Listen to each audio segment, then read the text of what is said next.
I study the regional map one more time, and the picture sharpens. Of the 6 black islands closing on me, 1 is still sailing at its original pace and will reach me in about an hour. The other 5 have cooperatively trimmed their speeds to dock against my black island at the same instant, each from a different quarter. 2 of those 5 are the 2-unit islands. That kind of coordination puts me on alert. The first island looks clean enough for now, but the remaining 5 smell wrong. If they were coming to pledge themselves, the sooner they arrive the better, so why choreograph their speeds to land on the same breath? It matches exactly what I pictured. 5 chiefs who agreed on a time and mean to besiege me all at once. I only smile and shake my head, no panic in me at all. Back before I had deterrence, I would not have feared them drilling together either, and I would just have thought it a tiresome chore. Now, with an ability tailor-made for bullying weaker opponents, these rookie islands are not even worth a sigh. 5 against 1.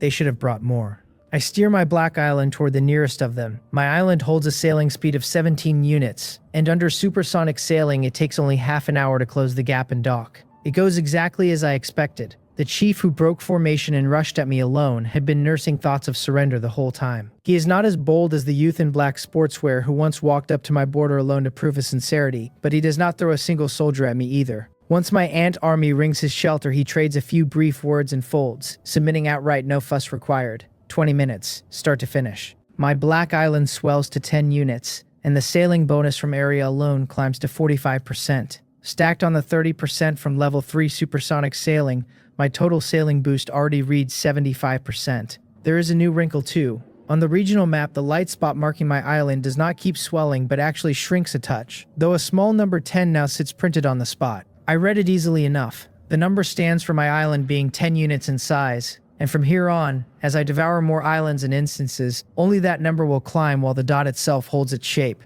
As usual, I hand the newest batch of vassals to Tokmungyel and his team to settle, then turn my attention to how Mowal and Mars are coming along in cultivation. I do not need to walk down to the ant nest and count heads, because the species contract lets me feel the tally directly. Settling into the sofa chair, I close my eyes and count off the diamond rank ants, 5 diamond grade black scythe hunting ants, and 10 diamond grade self-destruct ants. The arithmetic is sobering. Cultivating a single diamond grade black scythe hunting ant eats a full 6 hours, and even a diamond grade self-destruct ant needs 3. Mowal and the others carry plenty of tricks for speeding cultivation along, yet raising anything to diamond rank still drags on far too long. It is not only time either. The resources a diamond rank ant swallows run about 20 times what a platinum rank ant costs. I frown, feeling the weight of that demand press down on me. On the surface, a diamond rank ant is 10 times as strong as a platinum one while costing 20 times the resources, which looks like a losing trade, but that is not how the math actually works. Higher quality, higher tier combat power is worth any pile of resources it takes. If I send platinum rank ants to swarm a diamond rank target, they might win, but they would bleed horribly. Diamond rank ants swarming the same target when clean, a few scratches at most and not one body lost. I let out a soft breath. Resources only ever feel scarce the moment you actually need them. I have conquered island after island, cleared instance after instance, raked in reward after reward, and somehow I am still broke. All told, the spoils from one bottom-tier black island barely fund 10 diamond-grade black scythe hunting ants. I have to press harder and take as much territory as I can, because feeding war with war is the only way to keep my growth from stalling. Before the Great Voyage stage opened, I could still lean on my teammates for a little investment. Now everyone is stretched thin and tense, and since I have not done much to help them lately, leaning on them again would be poor form. I will just have to grind harder myself. Ants are ravenous on resources, so I need more paying ventures. Magic metal is out since I do not even have enough for my own use. The Elixir Sun Whipung's team refines though, those I can turn into a flagship product. I cannot arm my enemies too well, so I will only ever sell a grade below what I use. Sun Whipung is nearly ready to develop platinum rank elixirs, which means I can put gold rank elixirs on the market and clear an enormous margin. I decide to have him coordinate with Tokmungyal, comb the freshest vassals for promising talent, and scale the production up. With that settled, I reach out to Sun Whipung and Tokmungyal separately to talk it through. Sun Whipung is so buried in his work that it takes me a full 10 minutes just to get through to him, and the delay makes me feel the limits of the communication ants keenly. I turn the little communication ant over in my hand, frowning, thinking. There are more and more people under me now, and my key lieutenants only get busier, so plain point-to-point contact is quietly becoming a bottleneck.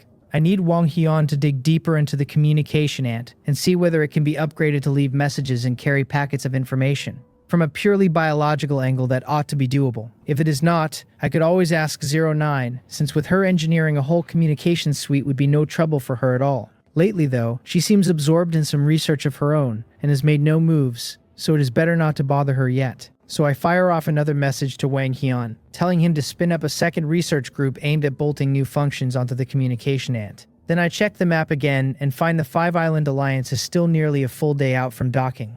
Good. I head for the gravity room to keep welding my body and mind back into one piece. As the training rolls on, I have almost entirely settled into the changes that came with my advancement. In the gravity room, I have barely trained half an hour when a mental message lances in from my black scythe hunting ant, the one carrying the God's token. It reports that it has just received a summons from the Alliance of Gods, and that a meeting will convene in 1 hour. The Alliance of Gods? Calling a meeting now? I knit my brow, then it clicks. This has to be tied to the Great Vortex event, which means the Alliance is about to make some large play, and since my aunt caught the summons, Baekhyun must have caught one too.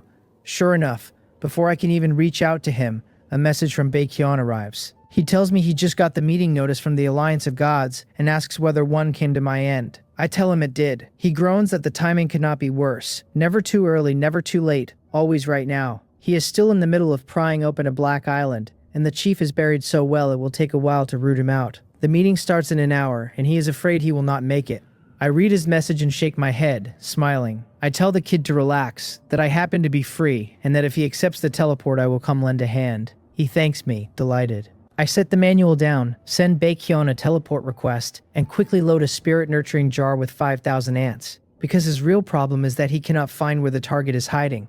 I pack the jar mostly with sentry ants. I also bring along the 5 diamond-grade black scythe hunting ants Mowol recently finished raising, meaning to field test them and get a real feel for diamond rank strength. Ready, I step straight into the teleportation array. In a blink, I am standing beside Baekhyun in a dense forest. He is right there next to me, except the usually flashy Baekhyun is caked in dirt and looks thoroughly bedraggled. I laugh, startled, and ask what on earth happened, whether this quarry was so nasty it dragged him through the mud. He chuckles and rubs the back of his neck, admitting he got sloppy and never dreamed a black island a mere 2 units in size could be this hard to crack. He tells me the man is like a mole who has honeycombed the whole island with tunnels, with decoys everywhere. His tracking disc flagged 8 suspicious spots, not one of them real. By his own read, there are at least 40 to 50 strongholds on the island, and digging out the genuine one alone would cost him 5 hours at least. I hear him out, smile, and pat the spirit-nurturing jar at my waist. I tell him it is easy. I brought a full 3,000 sentry ants, and it will not take half an hour to unearth the man for him. Baekhyun knows exactly what sentry ants can do, and hearing I brought 3,000, he cannot hide his joy. He says it always comes down to me, and that everything is stable now. He urges me to start quickly, since we still have that dreary Alliance of Gods meeting to sit through, one he prepared for carefully and cannot be late to. Prepared carefully? I am mildly puzzled, but let it go, and open the jar. I release every ant, pairing the sentry ants with the black scythe hunting ants. The sentry ants hunt while the black scythe hunting ants beat back anything that tries to interfere, with the 5 diamond-grade black scythe hunting ants slotted in as escorts.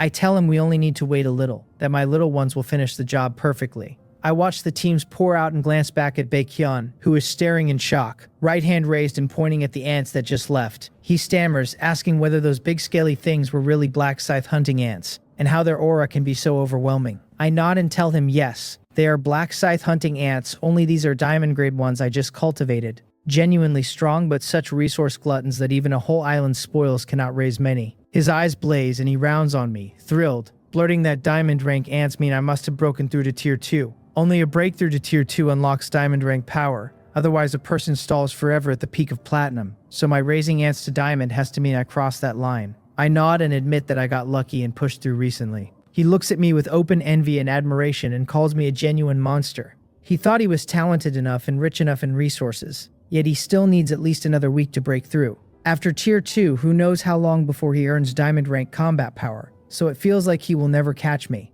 Then something occurs to him, and he goes on. He remembers I am short on resources, and offers that once we take this island he will hand me half of everything we pull from it. On top of that, if my territory holds resources that are hard to move, he can sell them through the Bake family's channels, and given our relationship he will not charge me a handling fee. That gladdens me, and I look at him with real gratitude. I tell him I cannot take this island's resources, but I am very interested in those sales channels, and I will leave that to him. Plenty of my goods, elixirs included, do not lack buyers, but the volume is so large it is a hassle to move, and I can never be sure I am not quietly arming an enemy. Through Baekhyun's channels, it is a different story. because the Bake family is a sizable interest block, with many major clients. Given my ties to him, the buyers would mostly be friends of friends, nothing to fret over. Once we lock in the details, the two of us set up a small table and sip tea while we wait for word from the ant army. 15 minutes later, my cup pauses halfway to my mouth, and I smile. I tell Baekhyun the mouse is caught. That fast? He is a little stunned, having braced for half an hour and gotten the man in half of that. He says my strength really has jumped lately and my aunt's along with it, thanks me, and asks for a moment to wrap this up before we ready ourselves for the meeting together. Baekhyun has plenty of capable managers under him, so he simply parcels out the tasks and washes his hands of the rest. Then he heads to his office with me to talk over the sudden Alliance of Gods meeting. Baekhyun pours me a fresh cup and asks whether the Alliance of Gods calling a meeting right now has to do with that newly launched event. I nod and explain that Mei Mushong's soul-searching skill is not sharp enough yet to have wrung the finer details out of those two spirits. A meeting at this moment means one of two things. Either the Alliance keeps a fixed schedule, or this is about the Great Vortex event. Baekhyun laughs. Across the whole Dark World there are over 800,000 black islands, he says, and every region with a vortex holds roughly 100 islands, which works out to more than 8,000 regions. The Alliance of Gods has fewer than 100 members at most, and even if every one of them sat in a different region, they could sway only about 100 regions. Every region breeds its own strong players besides, so with their numbers they cannot possibly own everything. In his view, we do not need to be this nervous. I shake my head slowly. I tell him that is all true, but does he remember what the Gods token actually does? Unlocking its abilities is tied to the combined unit size of the Alliance members' islands, and the next ability unlocks only once the members together control 2,000 black islands. That figure sounds wildly inflated, since there are only so many Gods tokens in existence. So how could they possibly hold that many islands? Baekhyun catches the discrepancy too, his smile fading into something serious. He asks whether there might be a real problem buried in that. I nod gently. I am certain something is off. To unlock the token's next tier, one needs 2,000 islands. So how many did the tier before it demand? 1,000? 500? Surely nothing trivial. Yet the Alliance currently has fewer than 100 members and nowhere near that island count, which means there has to be some other mechanism at work. Our best move is to squeeze more intelligence out of this meeting, but our first priority stays the same, and we remain hidden. I have always been wary of the man who leads the Alliance, the one who styles himself the God King, and we cannot afford to be careless. Baekhyun nods gravely and tells me he understands, promising his concealment will be flawless, then says he will head back and prepare. Seeing him this confident, I say no more. I finish the tea in my cup and teleport back to my shelter. The moment I am home, I make straight for the ant nest. There is less than half an hour until the Alliance's mental meeting begins, and I have one thing to handle fast. At the nest, I find the black scythe hunting ant that fused the Gods token, the one able to attend. This ant is only platinum rank, which would once have been my ceiling for combat power, but ever since Moal folded in the black dragon gene and broke into platinum, it looks a little thin. From the sliver of a meeting Mei Mushong glimpsed inside the wolf-headed man's spirit memory, weaker member statues sit only in the lowest tier of the hall. Some of the proceedings appear open only to the middle ranks, or even the upper ones. To pull more intelligence out, I decide to extract the God's token and fuse it into a diamond-ranked black scythe hunting ant instead. The trouble is I have no idea how. The token seems lodged inside the ant's spirit, and I do not know how to separate the two. I will try Mei Mushong, and if it truly cannot be done, then so be it. Time being tight, I send a black scythe hunting ant to fetch her. She arrives soon after, riding in on a large ant, and asks whether I have instructions for her. I point at the black scythe hunting ant before me and tell her it has the God's token fused inside, then ask whether she can separate the token out without costing the ant its life. She looks it over, examines it briefly, and frowns. She tells me extraction is possible, though it may damage the ant's spirit. She suggests I bring in a few healing ants to help, so that the instant she draws the token out, they can knit the brain tissue back and keep the harm to a minimum. There will still be some damage, she warns, and this black scythe hunting ant may end up a touch slow to take commands afterward. I breathe easier hearing that. If it can be solved at all, that outcome is already good, and I tell her to go ahead. She agrees and says she will begin. There is no such thing as perfection. Tally it up and my ants have died or been crippled in battle more times than I can count. Though I treasure them, I have never been blindly protective, because necessary sacrifices are worth it to reach the goal. I call a team of healing ants over from the nest to stand ready and assist Mei Mushong through the surgery. Under her hands, it takes only 10 minutes to extract the token cleanly a second time. She presents the recovered God's token to me as though offering up a treasure, and tells me, beaming, that she succeeded. I nod and praise her, then tell her to go rest while I have Tak Mumyel log her contribution. She pouts and mutters that her master is so dull, always going on about contributions. Knowing I am busy, she does not linger and leaves the nest. Once she is gone, I summon a diamond-rank black scythe hunting ant, carrying the black dragon gene, and carefully fuse the freshly extracted token into it. The fusion takes, and I finally let out a slow breath. So the god's token can be passed freely between owners after all. The catch is that it lives inside the brain, and most people, short of being outright dead, would never dare crack open their own skull just to fish the token back out. Thoughtful, I see the hour is nearly on me. I bring the token-bearing black scythe hunting ant to the wizard tower, and through the species contract I cast my consciousness into it, taking temporary hold of its body and mind. I make it practice speaking, declaring itself haltingly at first, the Destruction Dragon Ant, then smoother, the Destruction Dragon Ant, a grand overbearing codename for the occasion. I run the ant through a few sentences until the words come easily, then stop, satisfied, and wait quietly for the meeting to open. A few minutes later, a mental ripple washes over me, and the ant I am riding receives its prompt to enter the venue. The prompt tells me the gods' meeting has begun, that I must enter within 10 seconds, and that failing to attend 3 times means expulsion from the Alliance of Gods. He can actually expel members? And by what method exactly? I am briefly puzzled, but without dwelling on it, I choose to enter. The next instant, the ant consciousness I control feels as though it has been flung into a tumble dryer and spun wildly for half an hour, all sense of direction gone. When it steadies, I find myself in a grand hall. Tiers of steps rise on every side. At least 100 strange statues arrayed along them, their bodies carved from some unknown stone, but each steeped in a different color. From the base of the steps upward, the hues run the 7 of a rainbow: red, orange, yellow, green, cyan, blue, and purple, exactly like the light spots that mark the instances. And at the very peak of the hall, a hazy statue glows in extraordinarily mysterious gold. That, surely, is the God King, the head of the Alliance. I make the call fast, sweep my gaze across it once, then pull back and look at the statue that stands for me. To my surprise, mine sits on the upper level of the hall, shining a purple luster, its shape exactly that of a black scythe hunting ant, only a shade smaller.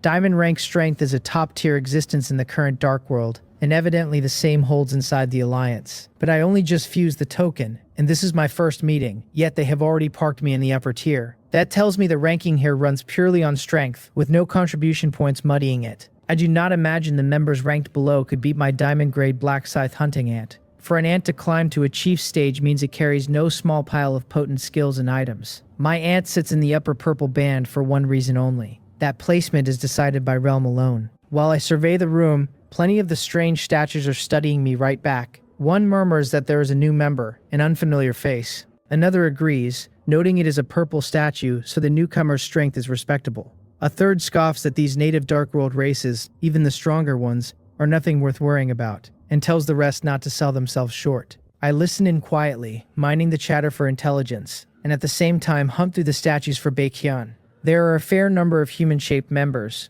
but none of them look like him. Where did the kid tuck himself away? The window to enter was only 10 seconds, and well more than 10 have passed, so everyone attending has already taken their place. Unable to find Baekhyun, I have no choice but to wait for the meeting to open. I do not wait long, another 2 minutes before the golden mist-wreathed statue in the head seat speaks at last. It welcomes us as future gods. This gathering, it says, once again sees fewer old faces and more new ones. The Alliance of Gods has no use for the weak, and only the strong, only the victors, deserve a seat in the divine hall. Then it cries out the words eternal divine light, and every statue below roars the same words back in one voice. The moment the God King calls out eternal divine light, I feel the spiritual power of the black scythe hunting ant I am riding resonate on its own. I cannot stop myself from shouting the words along with the rest of the hall. When I grasp what just happened, my hair stands on end. I had no conscious reaction at all and simply shouted on instinct. Through sound alone, he can reach that deep. This God King is anything but simple. I gather myself and turn far more cautious, and in that moment I quietly make a decision. However exhausting and brutal death heavy metal is to practice, I have to keep hammering at it. If my spiritual power is not strong enough, then against a top survivor like the God King, all the physical power in the world is useless. Seeing the whole hall echo him, the God King, still in the lead seat, is well pleased and goes on. The reason he summoned us, he says, we have likely already guessed. The tide of the era rolls ever forward, and the alliance they have built should stand at its very front, the trendsetters of this great age. This great vortex event is a superb opportunity. He vows that anyone who reaches 30 units of Black Island will receive a miracle from him to help seize this free-for-all and become the lord of their region. Any member who becomes a regional lord, he says, will be granted divine power and the right to convene a branch of the divine hall. He charges us to spend everything we have letting the divine light burn the gloom out of the whole dark world. He pauses, and this time, without waiting to be led, the statues below all cry the words eternal divine light in fervent unison. This round I embraced for it. With my own spiritual power strong and my control of the ant only indirect, I am cushioned enough that my mind takes no real damage. Facing a scene that looks for all the world like a pyramid scheme rally, I feel more than a little helpless, but to avoid standing out, I steer the ant into the chant anyway. Sign here, recruit 3 friends, ascend to godhood. I have heard this pitch before. Soon the meeting drifts toward its close. I was rapt at first and then slowly lost all interest, because the God King talks and talks yet almost never says anything solid. It really does sound like a brainwashing session for a cult. I turn things over privately while my attention wanders. That mental warning before the meeting, the one about losing regional membership after 3 missed sessions, was it ever about attendance or about conditioning the members over and over? The statues, the divine hall, the gods' tokens, so many fixtures and items, all of it feels purpose-built for the God King's mental molding. Rather than a leader laboring for the Alliance's growth, he looks far more like a man farming followers for himself, using the token at the heart of it all to handpick strong enforcers. Over 100 chiefs, and a genuinely powerful set of them, plus every region they hold and sway. What kind of force is that? The thought of it breaks a cold sweat across me. This is bad. Because I attended by riding a black scythe hunting ant, the conditioning barely touched me. But Baekhyun may not have been so lucky. Just as I am fretting over Baekhyun, the meeting is already winding to its end. The God King intones that as candidates for godhood bathed in the divine light, those foolish mortals can never hope to stand shoulder to shoulder with us. And of course, he adds, any candidate beaten by mere mortals was never a true candidate and is unworthy of walking beside us. The statues bay their agreement, one insisting the God King is right, and the good-for-nothings are plainly no candidates. Another that such trash does not deserve enshrinement in the divine hall. The whole hall shouts until my head buzzes. These people are conditioned to the bone. The God King has said both the sweet thing and the cruel thing, leaving himself right no matter which way it breaks, which is genuinely infuriating. His members are so thoroughly poisoned there is no reaching them. Then he declares the discussion concluded, and the statues fall silent on the instant, the hall dropping into utter stillness. A wave of spiritual power sweeps the room. It lingers a beat on me, and I feel abruptly seen through, my whole body going taut. But the scan does not dwell long before sliding onto the next statue, and I ease. The God King continues. New members are to remain and receive the baptism of eternal divine light, he says, while the other candidates may withdraw. New members? A baptism of eternal divine light? My barely loosened spiritual power pulls tight again. It sounds fine on its face, but is this not plainly targeted conditioning? I can only hope Baekhyun holds on. There is nothing left for me to do now but trust that his own defenses are sound. The statues shout the words eternal divine light once more, and then wave after wave of spiritual power withdraws from them.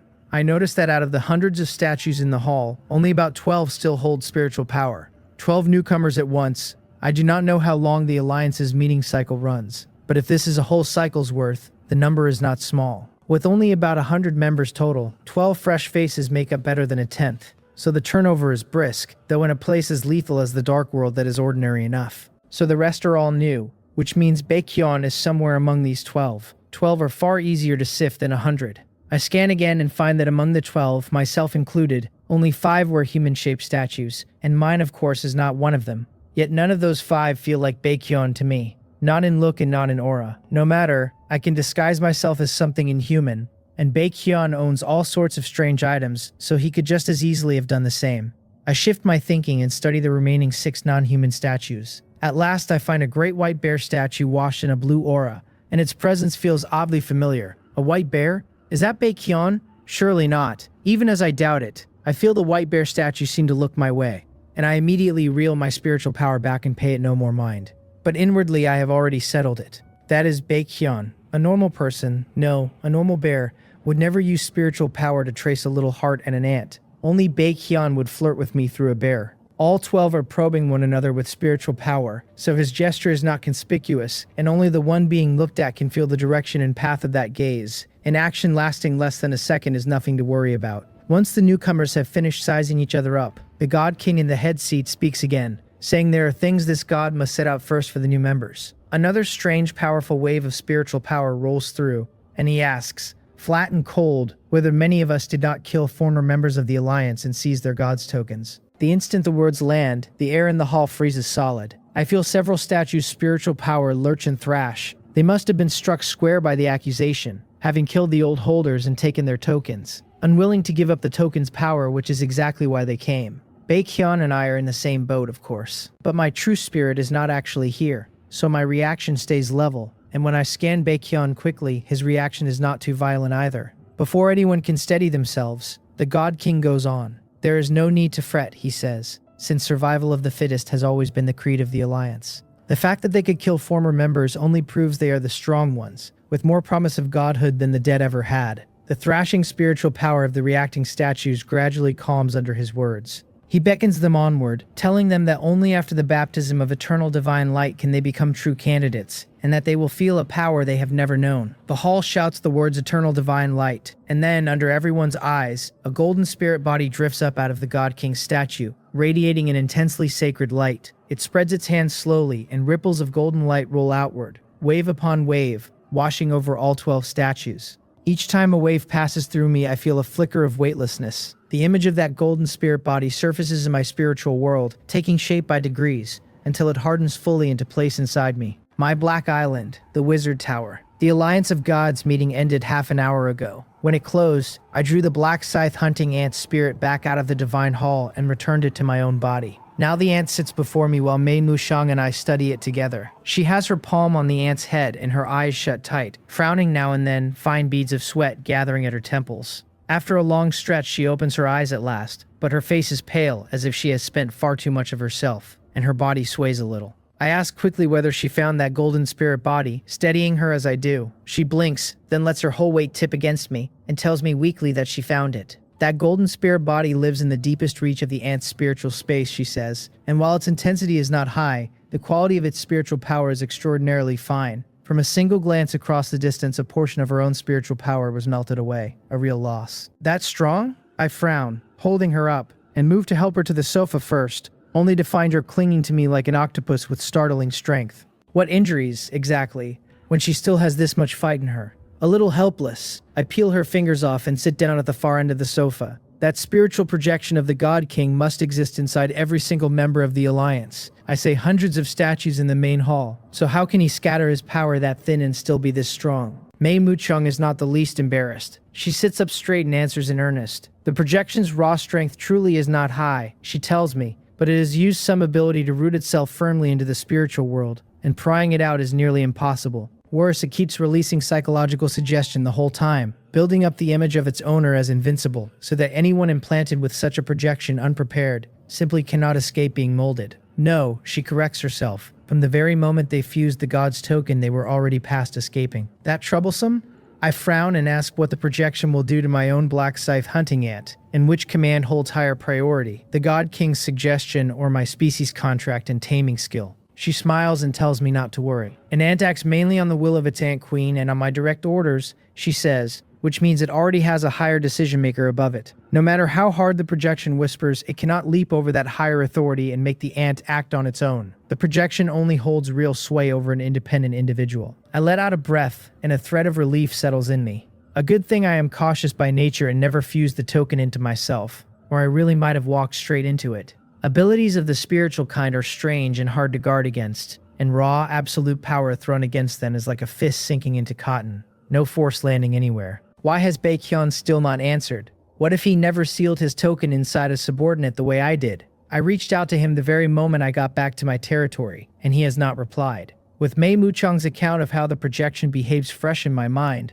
I only worry more. Then my manual chimes. I snatch it up, see that it is Baekhyun, and my heart settles a little. He apologizes, saying that pyramid scheme leaders meeting ran a bit intense, and he only just got clear of it. Seeing that he still sounds like his usual self, I relax slightly, and I tell the kid he scared me, then ask whether that white bear earlier was him. He laughs and says that of course it was, that his good looks are not confined to his dazzling flesh and blood body, but pour out of his shining soul. Even wearing a beast shape, he says, he cannot hide his charm, and he is like a firefly in the dark night. I cut him off and tell him to stop rambling and get over here, that I am uneasy and want to check his body again. He protests that he is genuinely fine, really. Nothing wrong at all.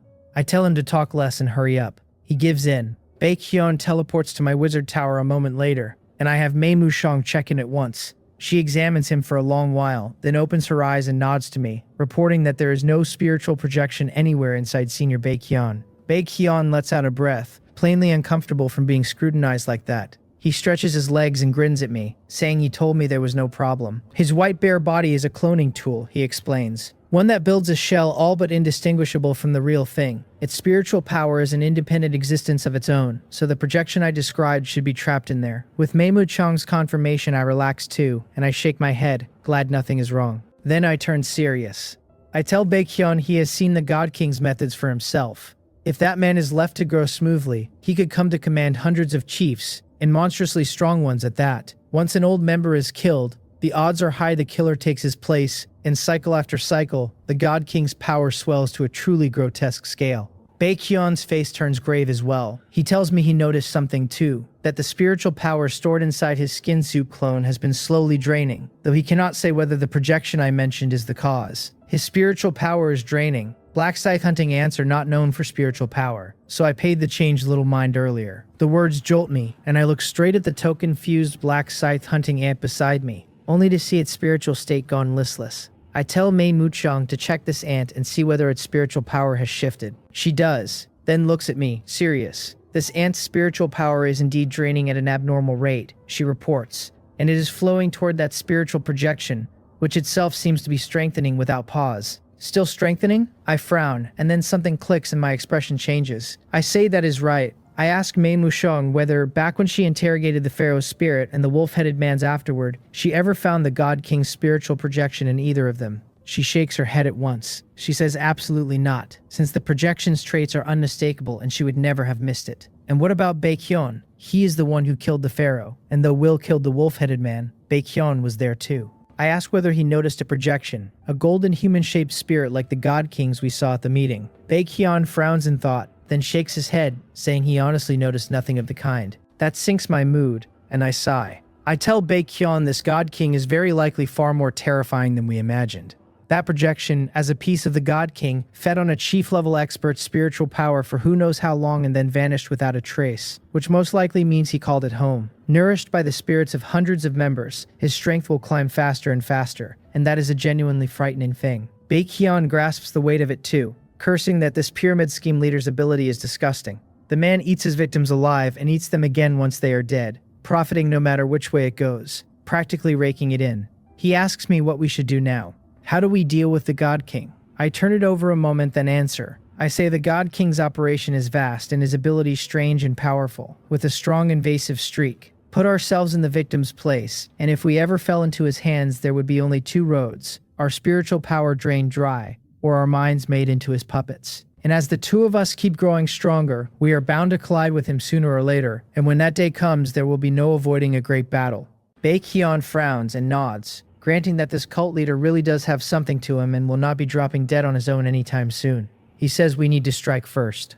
I nod. Exactly. We've already slipped inside the alliance, and now they stand in the open while we sit in the dark, so we should absolutely move against them before they can move on us. The God King drinks spiritual power through the God's tokens to keep forging stronger puppets. So wherever we run across a member of the alliance, we kill him, then collect and seal his token, choking off the God King's supply of new members and bleeding him slowly. The trouble is that the Great Vortex activity currently pins everyone inside a single region, so any cross-regional fighting has to wait until the activity ends. Baekhyun nods, saying that is the only road. When he gets back, he will set his family's intelligence arm to watching Alliance members, and for any that sit near our region, we can pick them off early and gather up their tokens. He can also arrange for people to post on the World Channel, spreading word about the cult leader to slow how fast he swindles fresh recruits. I look at Baekhyun with approval. I tell him it is good. A God King who pumps up his own strength by such vile means is the common enemy of every survivor, and he ought to be dragged into the light and made to suffer for it.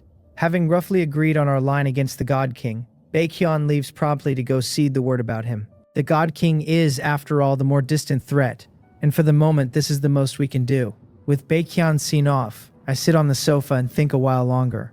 Mental attacks, spiritual abilities. It would be a fine thing to get my hands on an ant that could counter mental attacks, and elemental attackers too. Right now, all I hold are Earth attribute tunneling ants and Fire attribute self-destruct ants, and of those, the tunneling ants are mainly a utility breed, while the self-destruct ants are one-shot explosives. I need some elemental ants that can actually sustain a fight. The black scythe hunting ants are strong, but they are physical attackers, and now and then they get countered and cannot bring their full weight to bear. It has been a long time since I added a new ant. The hover ants and the self-destruct ants were both new species Baekhyun researched and bred, and right now I hold only these few kinds. With a limited stock of gene sequences, it is getting hard for him to develop anything new, which means I need to find fresh ants, and fast. Not long ago I worked out how one finds ants in the dark world at all. The main way is to dig beneath shelters, since a shelter's protection keeps the black mist out, and lets the fragile ants live where the mist would otherwise kill them. Come to think of it, I have been so busy fighting and expanding that I never took a proper look around. My island is 10 units now, having swallowed a great many others, and it is dotted with ownerless shelters, so I can certainly go looking and maybe turn up something new. The idea takes, and I act on it at once, though I have no intention of searching myself. Instead, I pick up a communication ant and reach Tak Mungyil. He answers, asking what he can do for me. I tell him I have a task for him to post in the mission hall, an S-rank mission. Find ants. The focus is to search the ground beneath the various ownerless shelters across the territory. As long as someone finds a new species of ant and brings its ant queen back, they earn an S-rank reward. An S-rank mission, Tak Mungyol is taken aback on the other end. The mission grading system was worked out by the territory's think tank and approved by me. It runs from lowest to highest as F, E, D, C, B, A, and S-rank, with S-rank the very top of the ladder, and its rewards lavish. A brand new recruit who clears an S-rank mission could vault straight into the upper middle ranks of the whole territory. Merely finding an ant species, which costs only some time and carries no danger, would pay out that richly. Tak Mungyel can already picture the storm the posting will kick up. Then it dawns on him. Right, my abilities are all tied to ants, so a new species would sharply raise my combat power, and offering rewards this generous is perfectly reasonable. He tells me he understands and will go post it right away. Soon Tak Mungyal heads to the newly built Mercenary Guild's mission hall and puts the S-rank mission up, and just as expected it detonates across the territory in no time. The channel goes wild.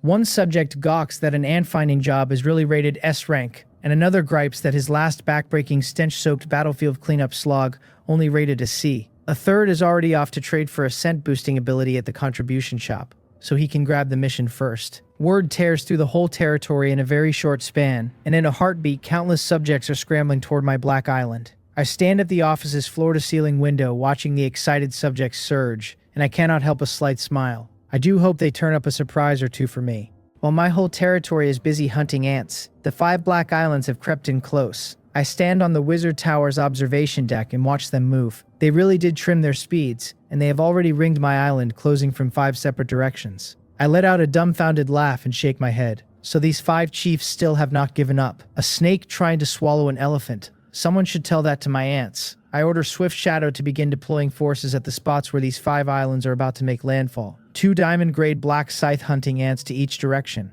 She takes the order and moves at once. By rights, with my island sprawling across 10 units, scattering ants to 5 completely different points, all of them along the island's borders, would eat a great deal of time. But my wizard tower can teleport, and it drops troops anywhere in the territory I please. Soon all 5 landing zones bristle with powerful ant armies, waiting in silence for the guests from afar. The 5 black islands drift steadily nearer my territory. One of them, 2 units in size, belongs to a green-haired youth of a chief. He has used a chat room item to pull the chiefs of the 4 neighboring islands into a shared room to hash out their next move. He opens by declaring himself deeply honored by their trust and their willingness to back his plan. But the bearded big man cuts him off. The bearded big man barks at him to drop the flattery and demands whether he even understands what he is doing. He insists this is a 10-unit black island whose strength may be past anything they can picture. He swears he must have been possessed, his mind clouded, to have ever thrown in with the youth at all. The bearded big man is himself the chief of the other 2-unit island, and once he speaks up, the 3 remaining chiefs, each holding an island of only 1 unit, chime in as well.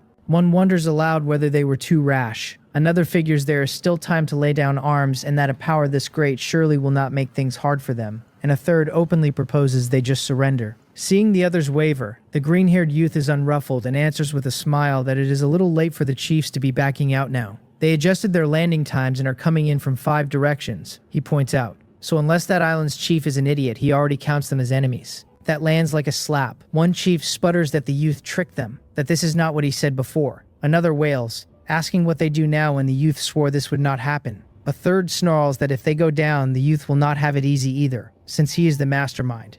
The whole room dissolves into a panicked, accusing chorus. The green-haired youth tells them to calm down and hear him out. Still perfectly composed, they cannot let the enemy's appearance frighten them, he says, because some men look strong on the outside and are hollow within. This is in truth their finest opportunity, the chance to climb from small fry any big fish can swallow at will into players with a seat at the table. Their finest opportunity? The others are baffled. He says yes, still smiling. A black island that large sits right there on the map, close beside them, and with the chief's keen eyes he is sure they studied it beforehand. One coughs and hastily agrees that yes, they observed it. Then they should know, the youth presses, that this 10-unit island has never once stopped fighting, that it has cleared an orange instance and devoured island after island. The bearded big man retorts that this has nothing to do with opportunity and demands whether the youth is toying with them. Surely a ruthless man only grows stronger after swallowing that many instances and islands. So what chance is there but the chance to hand themselves over? The green-haired youth stays calm and smiles, telling them not to rush. If a man fights without pause, he asks, then no matter how many resources are poured into him, can he truly digest them all? Even if raising one's strength were as simple as eating and drinking, digestion still takes time. Right now, the chief of this 10-unit island has his combat power battered and is short of both troops and commanders. At the same time, he sits on a mountain of resources he has had no time to absorb. If they devour him, he asks, how vast would that windfall be? They are all peerless heroes who clawed their way up out of 10,000 rivals to become chiefs, one in a million existences. Surely they do not lack this much nerve. And if they do, then he has badly misjudged them. The chiefs are captivated by the picture he paints, their eyes lighting up.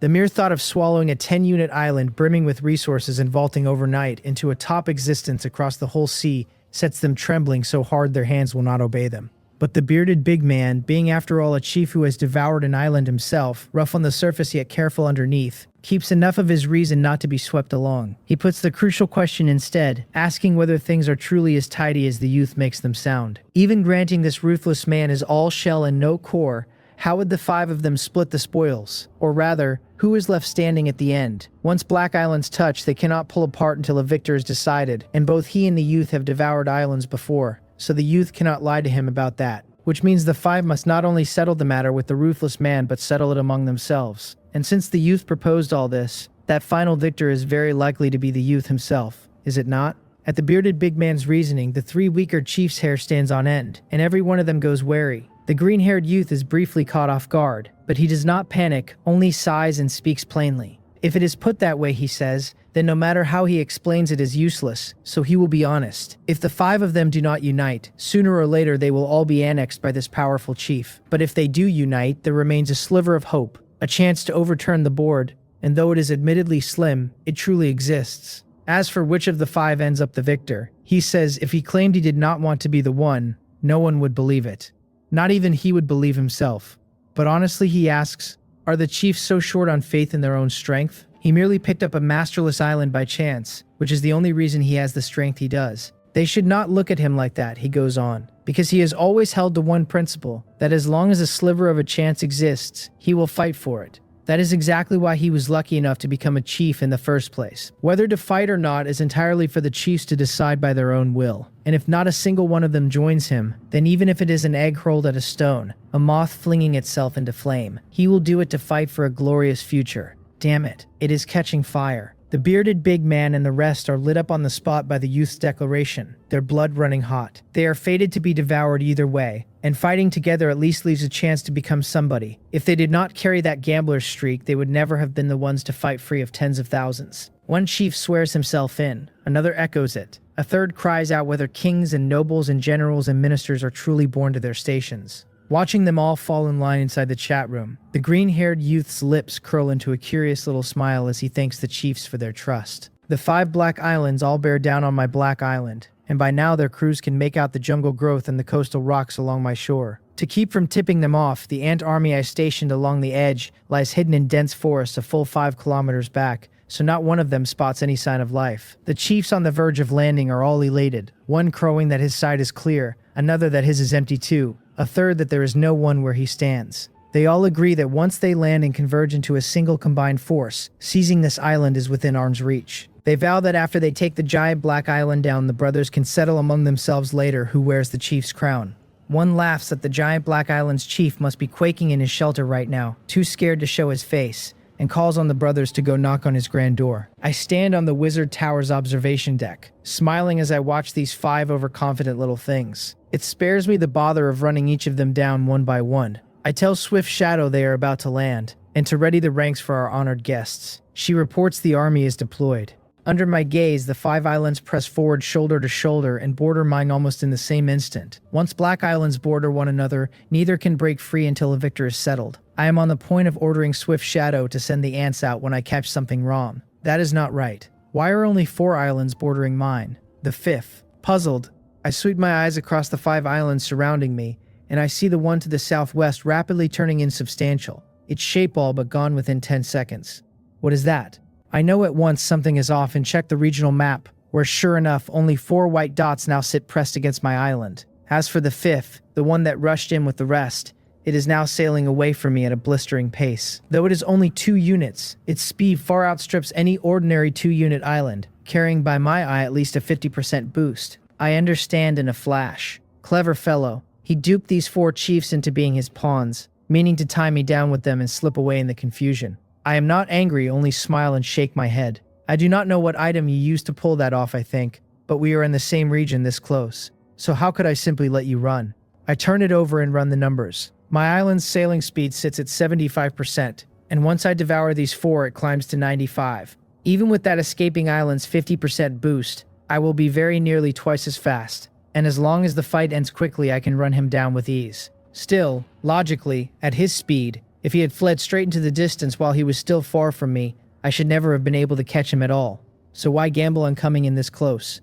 Merely to trick 4 chiefs into besieging me? I never ordered takeout, so why is he so thoughtful as to deliver the diners to my door? I have not quite untangled it, but time is precious and I still mean to chase the runaway, so I stop hesitating. With the 4 chiefs still oblivious, cheerfully marching their troops toward my island, I give Swift Shadow the word. The next second, several armies led by diamond-grade black scythe hunting ants surge toward the 4 incoming guests. 5 kilometers is no distance at all for high-grade ants like these, and it will not be long before they crash into the enemy. Far off, the green-haired youth who fled is looking at the map with a triumphant grin. At 4 little black islands clinging tight to one giant black island, he laughs to himself that they are adorably stupid.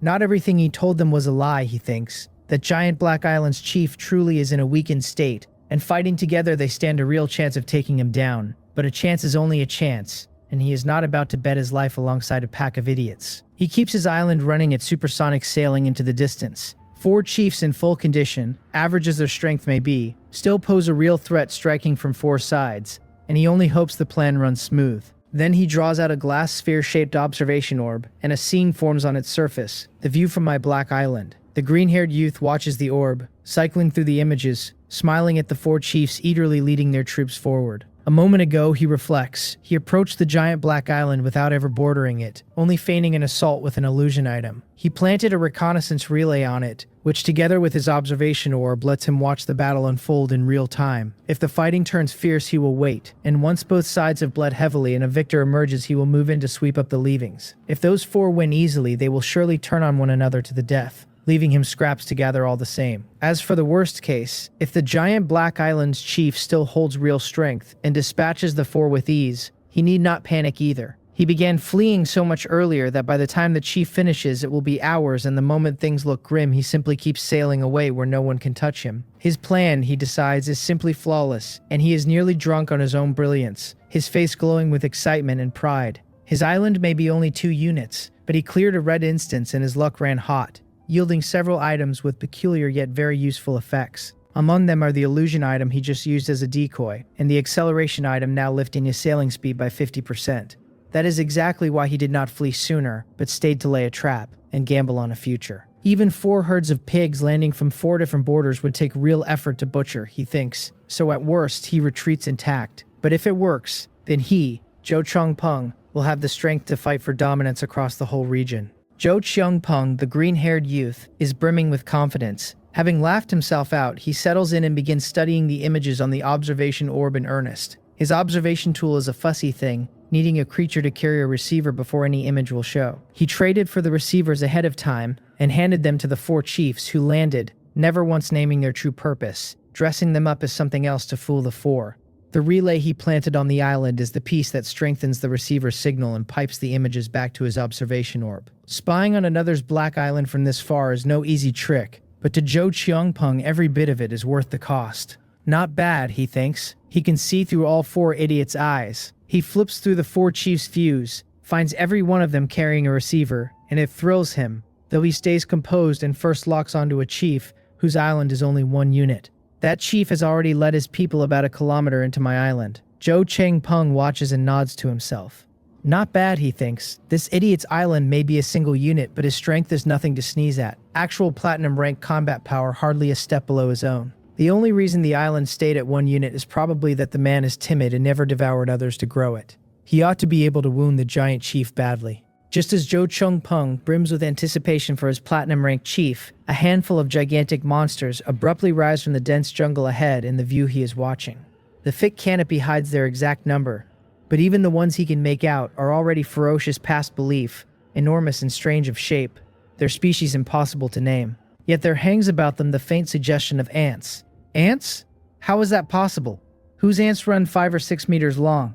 Zhou Qiangpeng is stunned, and then his view abruptly drops. What happened? Bewildered, he stares a long while and realizes those ants never actually came to blows with the platinum-ranked chief. Looking around the image, that chief's subordinates are all on their knees, hands clamped over their heads. He curses, asking whether they are joking, whether one glance was truly enough to put them on their knees. Then it lands. His view was fixed on the platinum-ranked chief, and the reason it suddenly dropped is that the chief knelt and surrendered on the spot. Zhou Qiangpeng's face falls into disappointment, as if he would love to curse the man for weakness. Those ant-like giants are terrifying, sure, but you are a Black Island chief, he rages inwardly, and you clawed your way here tooth and nail. What storm have you never weathered, and you would not so much as trade a blow before folding like that? Not only stupid, but useless. He sneers. No wonder the man has platinum strength and a 1-unit island still, since he is a plain coward. If that surrendered chief could hear Zhou Qiangpeng's thoughts, he would curse him straight back. The instant those 2 great ants appeared, he did want to fight, but the moment their crushing aura pressed down on him, his knees buckled, and he changed his mind. For a man of platinum-ranked strength to feel oppression that heavy meant only one thing, that the big ant's strength had reached the terrifying diamond rank, and that was without even counting the other ants behind it, whose auras were fearsome too. Platinum every one. Not surrendering then would have been asking to die. But Zhou Qiangpeng's observation orb is a crude thing that shows only pictures, no aura and not even sound, which leaves him with no way to understand any of it. Zhou Qiangpeng draws a deep breath and shakes his head, giving it up. Just a coward, he thinks. No ways out of him. And there are 3 more, so let us see how they are faring. He picks the observation orb up and switches to another chief's view. The instant it changes, something feels off. This image, why is it so familiar? Did the switch not take? Is this still that coward's feed? Confused, he checks the observation orb and finds the tool working fine. The view truly changed. Though both scenes show the same outcome, men kneeling in surrender, the people in their positions are subtly different. Now Zhou Qiangpeng grasps what has happened, horror washing over his face. This giant Black Island chief actually laid an ambush in advance, and split his forces into 2 columns. No, not necessarily. His hands shaking, he switches to the 3rd chief. The same image again. A grim premonition takes him and his hands tremble harder. 3 columns. How is that possible? He refuses to believe it and finally switches to the view of the bearded big man, the chief with the 2-unit island. To his despair, he finds the bearded big man, the one he had marked as a threat, hot-blooded and strong, now crouched on the ground and shaking like cornered prey. 4 columns, and every column carrying the strength to force a surrender without a fight. The strength to cow platinum rank, that is diamond rank. This giant Black Island chief has diamond rank strength, and he is a summoner besides, whose summons also wield diamond rank strength. Zhou Qiangpeng's face drowns in dejection and despair. His body goes limp, and he slumps to the ground. He sits stunned a long while, then seems to arrive somewhere, and a bitter smile surfaces. He must be out of his mind, he thinks, to have coveted a man this strong. He always prided himself on his cleverness, and now it turns out he is the true idiot. Zhou Qiangpeng sighs and gets to his feet. He watches the distant giant Black Island rapidly swallowing the 4 islands. It has not even been half an hour since the 4 made landfall, and already they are wiped out. Zhou Qiangpeng had it right, at least. For me, 4 chiefs and their bands of followers are honestly easier to handle than 4 herds of pigs, because a man can read the situation and surrender while a pig cannot. He looks at the gap on the map between his island and the giant Black Island, and breathes out. a thread of relief in it. He is grateful he kept a card up his sleeve and started running early. Devouring those islands will cost the giant black island time, he tells himself, and by then he will have put real distance between them. Too far to be caught. With that, he drives his island racing off into the distance, vowing that working under another man is out of the question, that he, Zhou Chengpeng, will be a boss, never anyone's vassal. 2 hours later, my black island finishes devouring the 4 islands at last. Swallowing too many at once really is a chore, I think, shaking my head. It actually cost me 2 whole hours. Then I look at the island already a great distance off on the map, and a playful smile crosses my face. Run? Can you really run? And I turn my gaze to one of my abilities I have never once used before.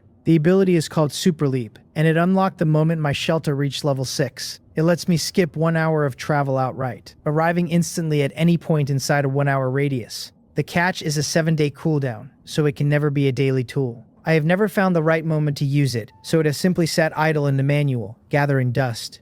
A 1 hour distance rarely changes anything on its own, and only in a real emergency does that kind of shortcut earn its keep. I run the numbers on the runner I am chasing. I ended the battle fast enough, but devouring the 4 black islands took a full 2.5 hours that no ability could skip, and catching that fleeing chief will cost at least 2 hours more. Super Leap only closes 1 hour at my current rank, so I would still have to sail a good while after using it. If only I could call on God Descent, the function that rides along with the God's token. It swallows 3 hours in a single step and would be perfect for a target sitting just over 2 hours out. The trouble is that God Descent comes chained to a condition. It demands that I mark the enemy Black Island and sail toward it for more than a day before it will trigger, which makes it useful only for targets a full day away. For this chase, it is worthless. Looking at Super Leap glowing available, I shake my head and decide it is fine, because even after using it, I only have a little over an hour of sailing left. I click Super Leap and choose to use it. My body sways slightly and then nothing else changes. But when I check the regional map, I find my Black Island has already leaped a huge distance across it. The gap to the fleeing target cut nearly in half. The sheer convenience of the thing sends another wave of feeling through me. If I could fire this off without limit, I probably would not need a whole week to sweep up every Black Island in the region. Since there is still time before contact, I do not sit around idle. I head back to the gravity room to train and grind my strength, because running down a single deserter is not worth standing guard over. What is nothing to me, though, is the end of the world for the green-haired youth named Zhou Chengpeng. He had nursed a sliver of hope that he had finally shaken me off, and then one glance at the regional map takes his whole world apart. He rubs his eyes hard and looks again, his face straining into disbelief. He cannot grasp how the distance closed so far in the time it took him to step away to the bathroom, and he wonders wildly whether that giant black island of mine has sprouted wings. Super Leap only opens up at a level 6 shelter, and reaching level 6 means devouring 5 black islands or instances to hit 6 units of size. All of that lies far beyond anything Zhou Chengpeng can touch at his stage. He does not know the exact effect, but he has handled enough miracle-working items to make a rough guess. He lands on the idea that this chief owns some treasure that hurls a black island a great distance in one jump. He cannot understand why anyone would spend something that precious on a small fish like him, someone who never even did anything major.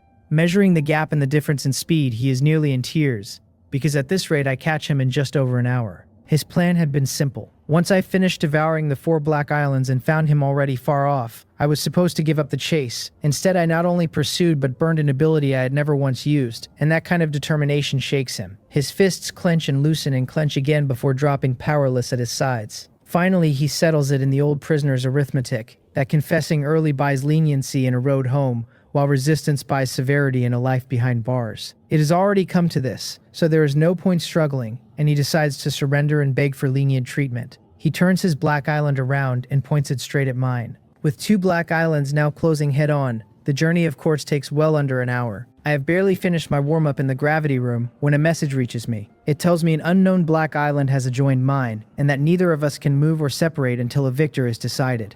That gives me pause, and I stop mid-motion. I leave the gravity room and climb to the wizard tower to check the map, where I find that a black island of only 2 units has indeed pressed against mine. The island I was chasing has already vanished from the display. I understand at once and shake my head with a smile. I have trained for such a short stretch that, without doing the exact math, I know it has not been anywhere near an hour. Which means this chief read the situation clearly and spun around to surrender to me. I tell Swift Shadow to send a wing of sentry ants across to scout for intelligence, and she answers that she obeys her master. Surrenders reach me more often these days. This is reality, not a game.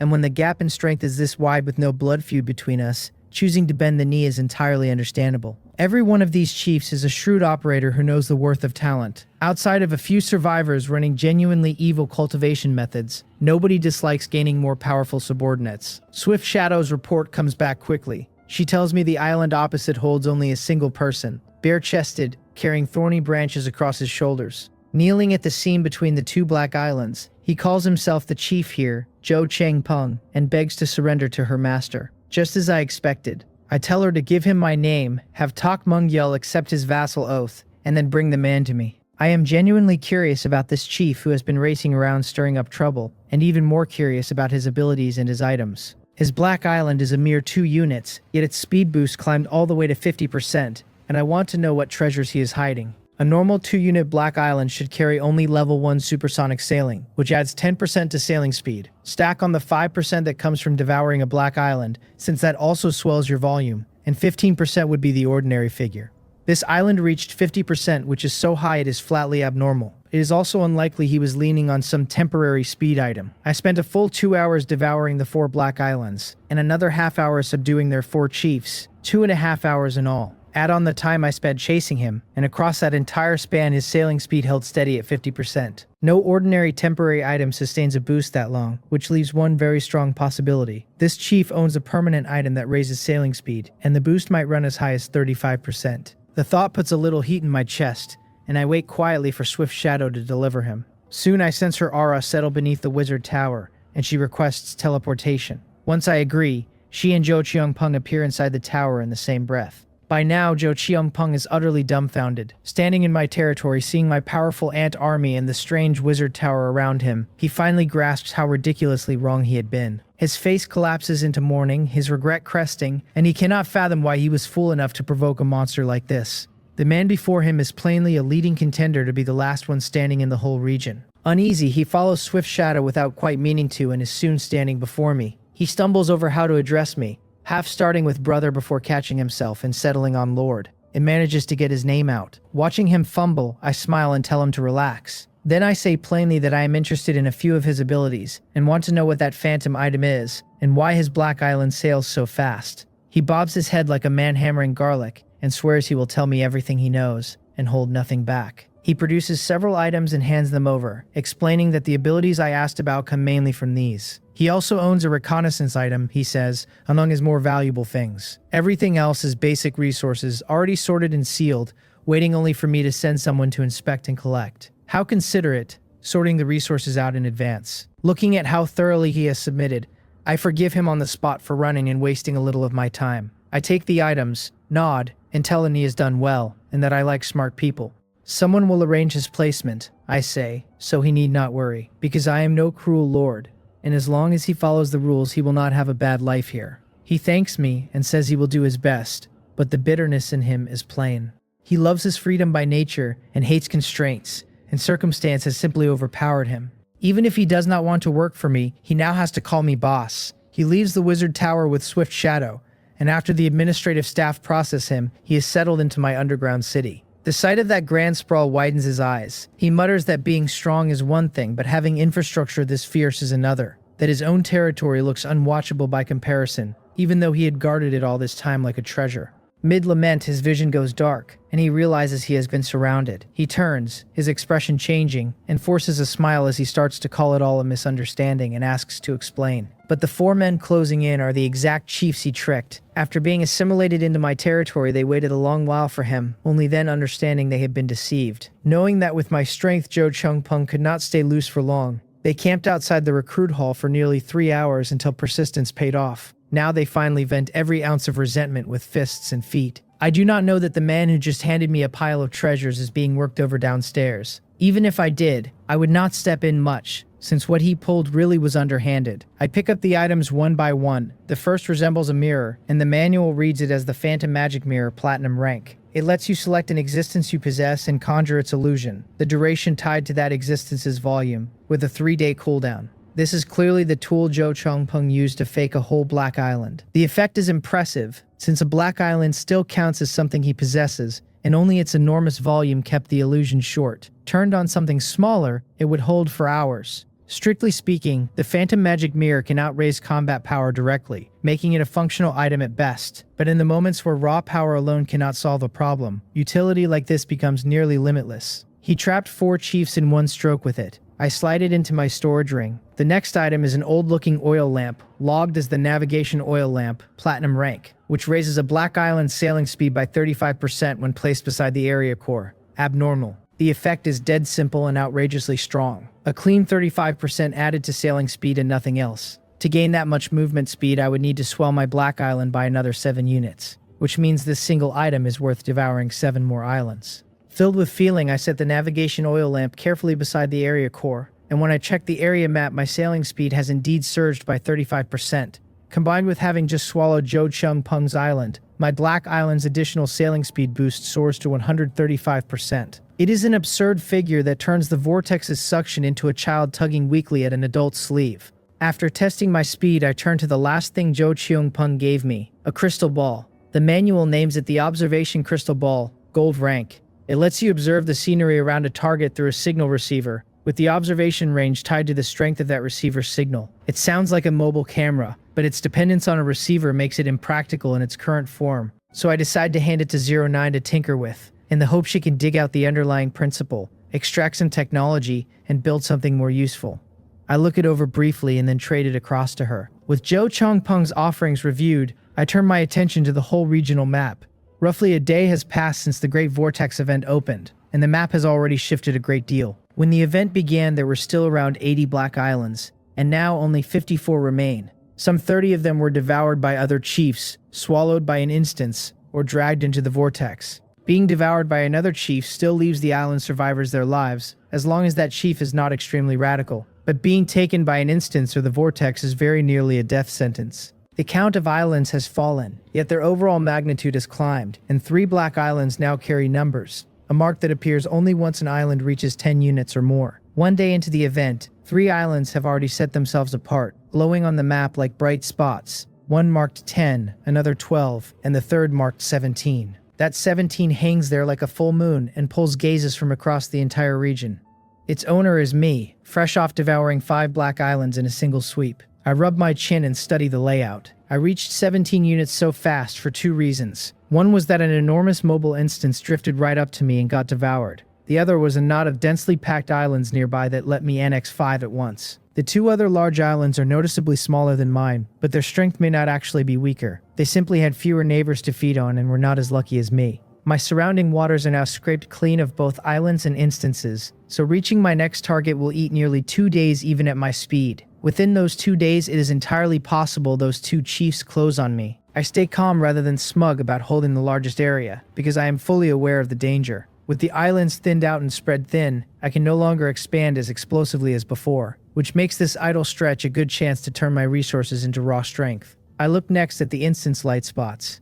Several that started as red instances have quietly upgraded to orange instances, while the ones already sitting at orange have barely changed. It is likely a few overconfident chiefs underestimated the red instances, blundered in and became their food. Not many stubborn heads have yet dared the orange instances, and the region's only yellow instances remains entirely untouched. Even low-level instances have a decent shot at yielding useful items, so it is best to grab the nearby ones while most chiefs are still weak. The rewards are not just items either, since the monsters and instance carries are resources in their own right. I am in a period of rapid growth, and while I already command diamond rank combat power, cultivating a single diamond rank black scythe hunting ant burns a truly absurd volume of resources. I hold the ceiling of that power, but to actually wield all of it I have to keep plundering. The yellow instance is out of the question for now. Judging by the orange instance I cleared before, the core leader of a yellow instance is certainly a diamond rank existence. To conquer one while keeping my losses in check, I would need to stockpile at least 100 diamond rank black scythe hunting ants.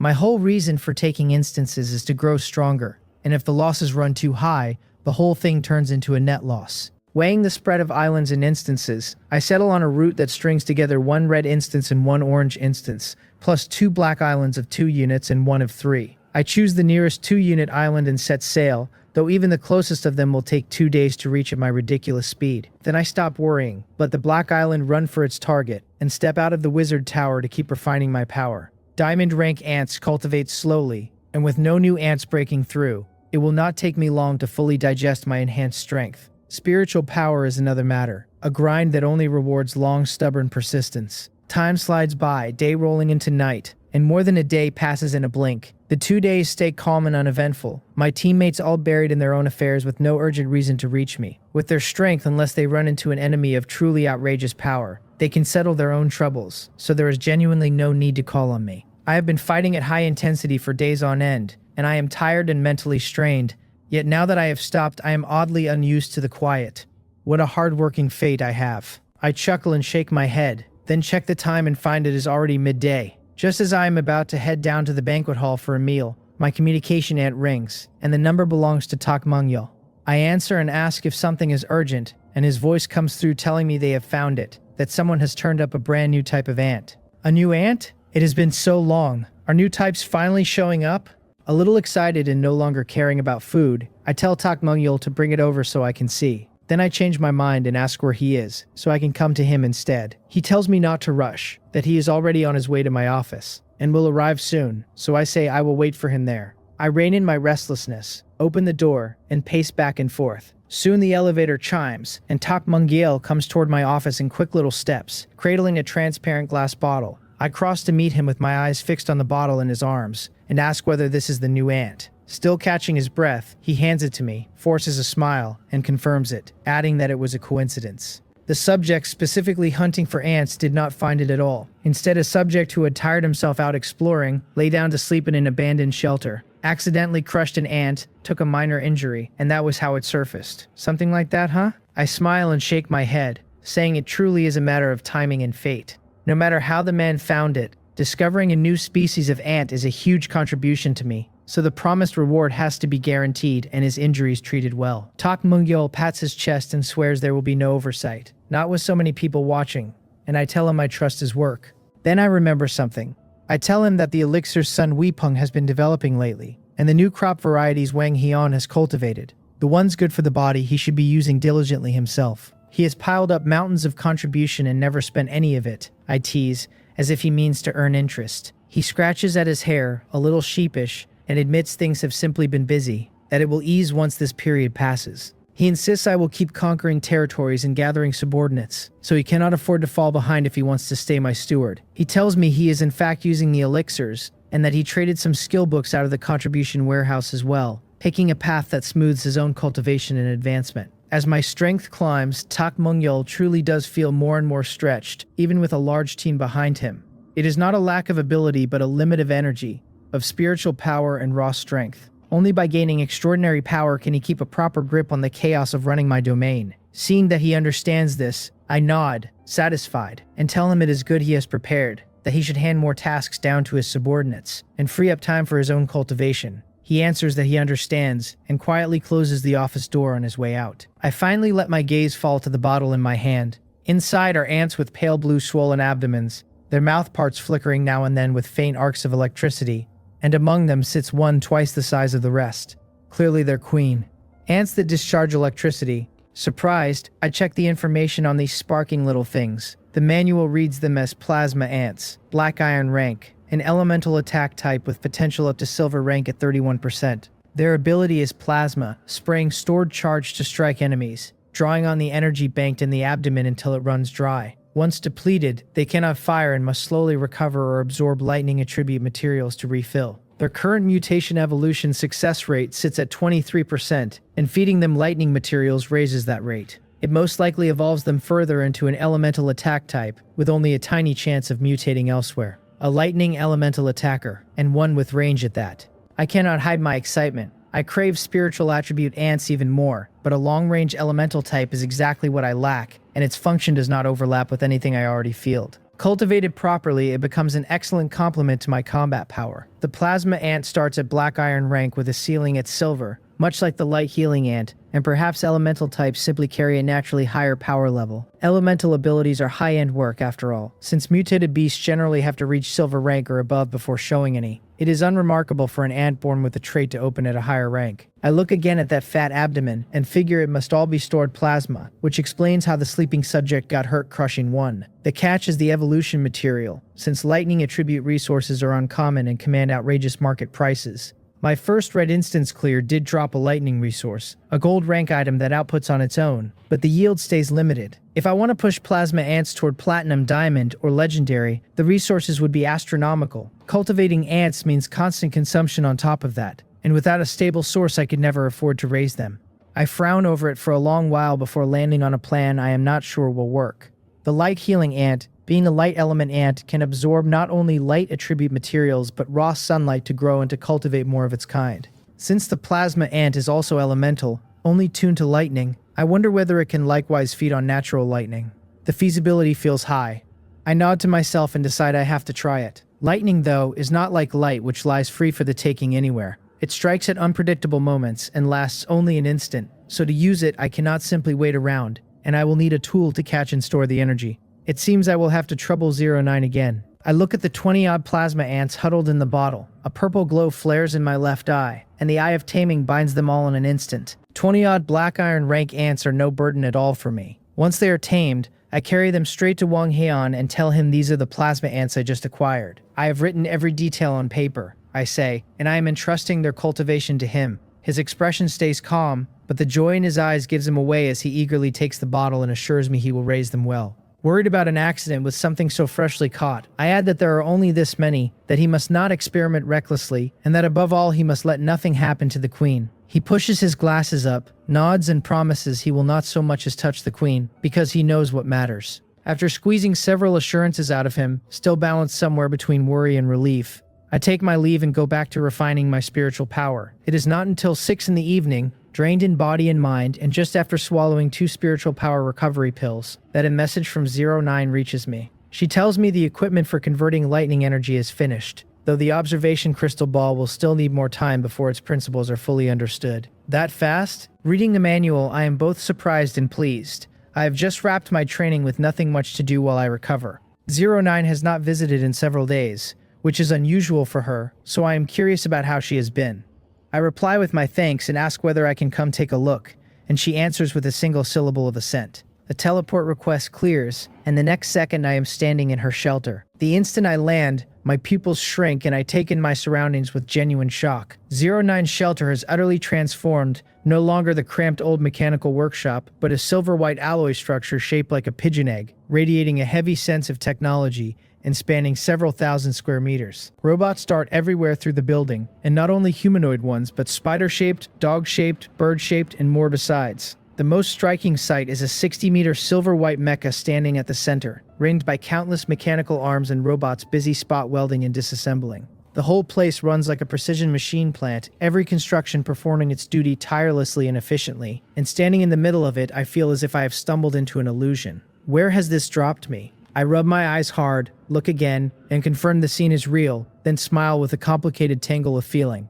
I thought I had made great strides lately, and here 09 has not fallen a single step behind. 3 days apart, and you really do have to look at a person with fresh eyes. The dark world changes by the day, and once a survivor breaks through a bottleneck, they enter a peak stretch of growth. But even so, 09's transformation is almost too large. By the way, where is 09? Teleportation drops me beside the shelter's owner, yet I have swept the whole space without spotting her. Just as I am scanning, a mechanical voice calls my name, and I follow it to the 60-meter silver-white mecha. Its cockpit hatch snaps open, and a petite 09 in a tight silver-white combat suit springs lightly out and drops. Careful!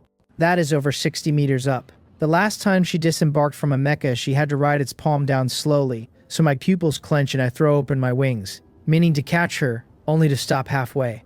A small pack on her back is spitting blue exhaust flames, driving her toward the ground, and as she nears it, her speed cuts sharply, letting her land smooth and graceful. She walks over to where I have frozen in place, tilts her head, and points at the pack. She tells me it is a flying backpack she just developed, and that I need not worry since she would never do anything foolish. I give an awkward smile and a thumbs up and tell her it is cool. My concern had flustered me a moment ago, since, thinking calmly, there is no way 09 would ever be reckless enough to risk herself. I ask whether she is busy, and whether I have interrupted her, feeling a touch apologetic at the mecha so clearly mid-manufacture. She shakes her head, silver hair swaying, and says no, she was only running a quick debug. She has already laid out the full production process for Galaxy. She adds, so it merely needs to follow the steps. Galaxy, is that this mecha? I ask, a little lost, because the mecha she built before was plainly called Sky Pillar and stood only a bit over 40 meters, nothing like this 60-meter giant. She nods gently and tells me that is right, that this is the second generation mecha she constructed, after breaking through to Tier 2, named Galaxy. Compared to Sky Pillar, she says, it not only has far stronger baseline performance, but folds in many new technologies, pushing its combat power to at least 10 times Sky Pillar's. That strong? I am briefly startled but catch up fast. 09 has crossed into Tier 2 and can now climb toward Diamond rank strength, and Galaxy is surely where that Diamond rank power will live. Seeing my gaze weigh the mecha, she goes on to explain that building Galaxy demands not only a mountain of resources, but a very high level of technical accumulation. It will take about 2 more days to finish, she adds. She adds that Tier 2 gave her more than the ability to forge stronger mecha. These assisting mechanical creations could only be made after the breakthrough, she says, and they have made her productivity explode so completely that she no longer needs to borrow my ants for help. Watching the nimble little constructs, I feel a stir of emotion. Repairing and manufacturing machinery at this level was never something ordinary ants could do. There really is a specialty for every field, each path of power carrying its own strengths, and being all-powerful is never easy. I look at her and smile, then bring up that she just mentioned the mecha needs resources and ask whether she wants my help. All this time, 09 has helped me endlessly, and only just now built me the lightning conversion device, yet whenever she has needs of her own, she silently shoulders them alone, which honestly leaves me ashamed. She glances at me, lowers her head to think a moment, then looks up and says there is indeed some need, and that if it is convenient, I could give her some ore materials. What I burn through most are the varied resources the different ants require, and ore sees comparatively little use. I have opened up many sustainable output resources over time and quietly accumulated quite a stockpile. Seeing that she has a need, I nod and tell her I have plenty of ore I barely touch, and that since she needs it, I will simply send all of it over. By everything I know of 09, she should politely refuse, or at the very least name an exact quantity rather than let me ship the whole lot. This time though, she falls silent for only a few seconds, her pretty face coloring faintly with embarrassment, and then she nods and accepts outright, thanking me by name. The moment I see that reaction, I understand her situation completely. She has been desperate for ore lately. Of course she has. 09 was always a power user built around machinery, and having just broken through into the ability to fabricate mechanical constructs on top of building mecha, no amount of ore could ever be enough. This silly child, so starved for resources and still holding it all in. It really is time I started calling regular meetings to hear out whatever problems everyone has been swallowing. I shake my head, smile, and tell her I will head back now and have someone organize the materials, and that she can simply receive them later. With that, I teleport straight home. Only 09 is left, lifting a hand toward the space where I vanished, as if she wants to say something, though nothing comes out. She lowers the hand, fires up her flying backpack, and shoots off toward the warehouse. Back at my shelter, I go directly to the warehouse district. My subordinates deliver whatever resources I need these days, so I have not walked this district in a long time. Stepping into it now, I find it enormously changed, rows of huge corrugated iron warehouses added, everything stored and labeled by type and rarity in a thoroughly professional layout. Tak Mungyal must have arranged all of this, and it is meticulous work. Following the signs, I quickly find the section set aside for ore. Ore is bulky by nature and eats a lot of space, and it is relatively easy to acquire, so 2 entire large warehouses already stand packed with every kind of it. Looking at the sheer mass, I feel a little stumped and shake my head, because it is simply too much. 09 and I can move resources through a teleportation array, and I am strong enough to haul the ore myself, but even if I spent a whole day carrying loads, I would not clear a single warehouse. Specialization has its place, so it is better to call in a professional team. Although I own a spirit-nurturing jar that can hold thousands of ants,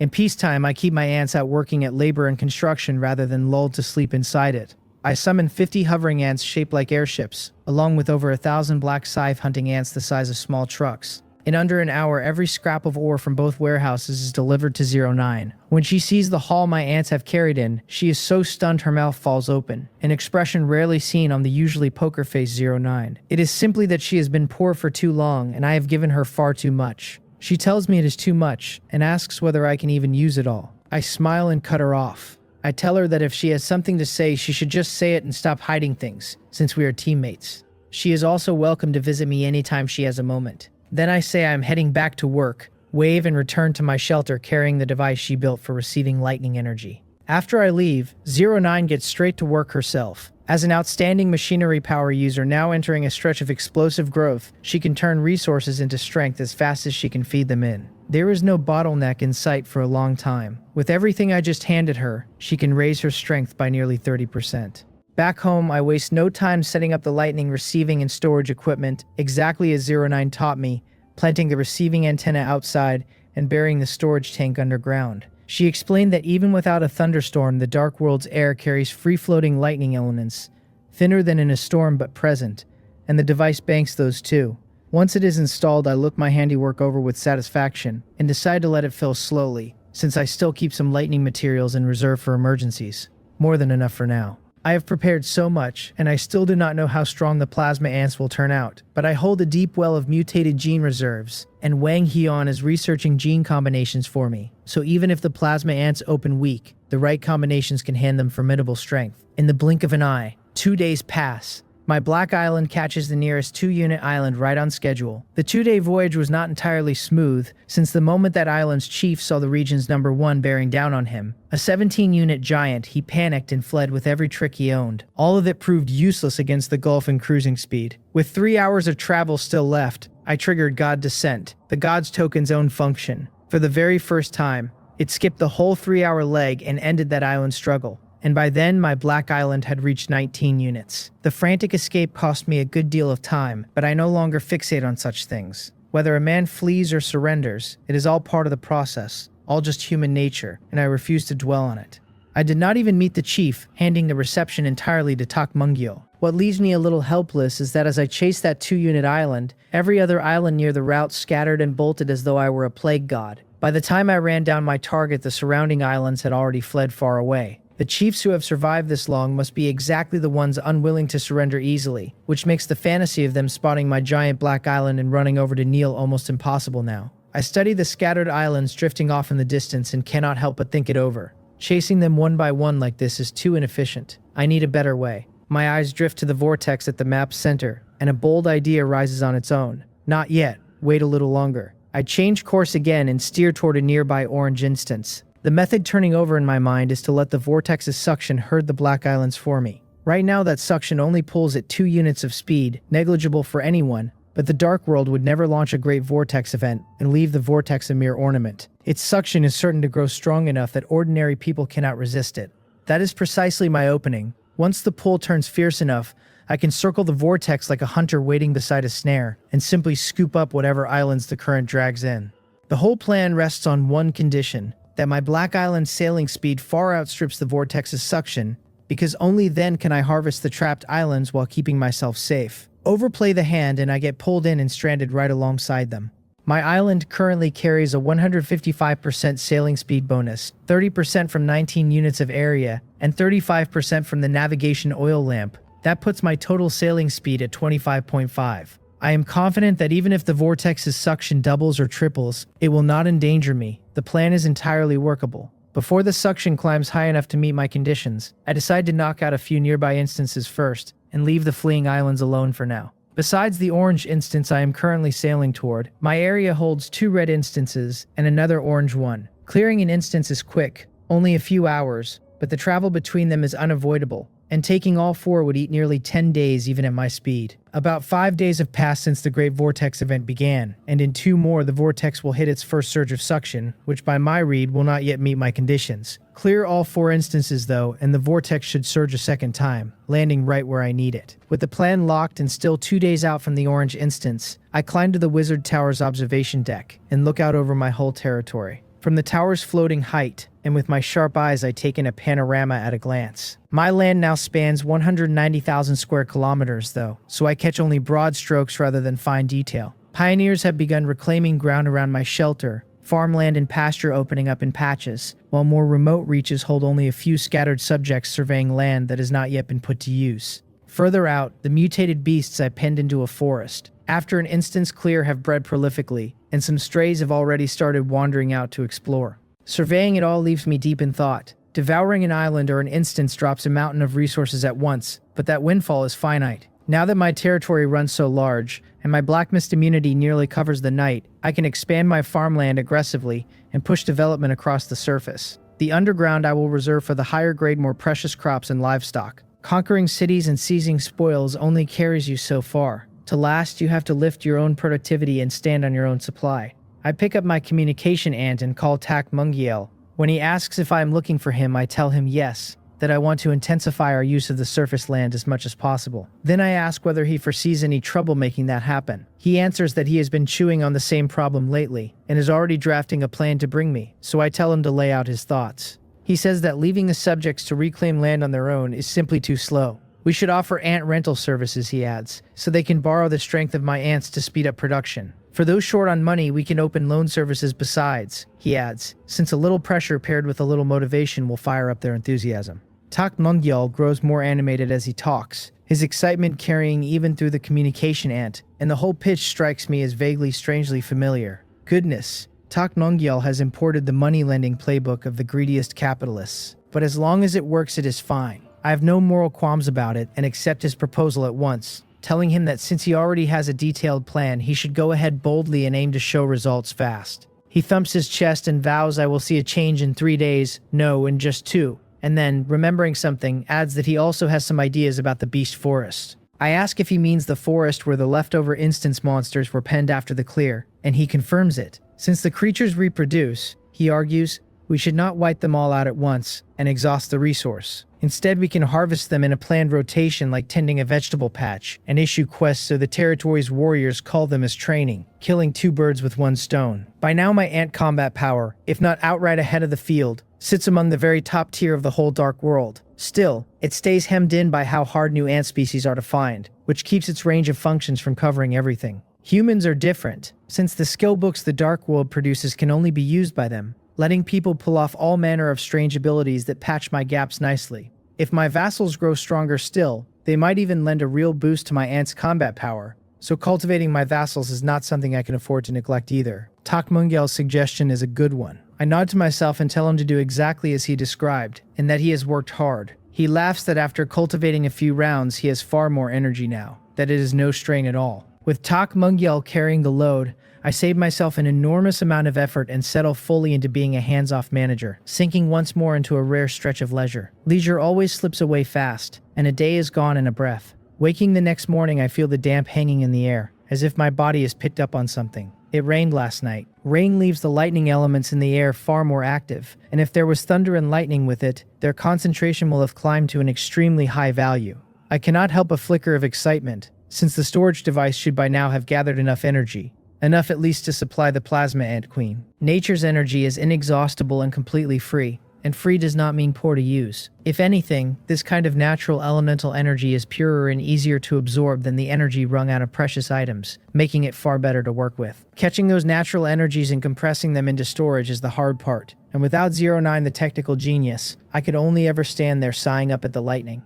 With enough lightning energy in hand, I find myself wondering just how far Wang Hian has managed to raise the plasma ant. A little anticipation pulls at me. I climb out of bed, skip breakfast entirely, and hurry to Wang Hian's office. Pushing open the door of the biological laboratory, I am briefly stunned. The whole lab is already crowded with experimenters in white coats bent over their tasks, and Wang Hian himself is at his desk sorting documents, clearly having been here a good while. Goodness, an entire department of workaholics. It is barely past 6 in the morning and they are already grinding. I shake my head with feeling and walk over to ask him how it went, what rank he has pushed the plasma ant queen to. He pauses, pushes his glasses up, looks up at me and tells me the queen has already reached platinum rank. Platinum? Not bad, I start to say. Wait. Still fogged from just waking, I had not caught it, but now that my head clears I snap fully alert and stare at him in surprise. He really means he raised the plasma ant queen to platinum rank in just 2 days. Ants are living creatures after all, not game characters that shoot from level 1 to 1,000 the instant they bank enough experience. And they carry a hard tolerance limit.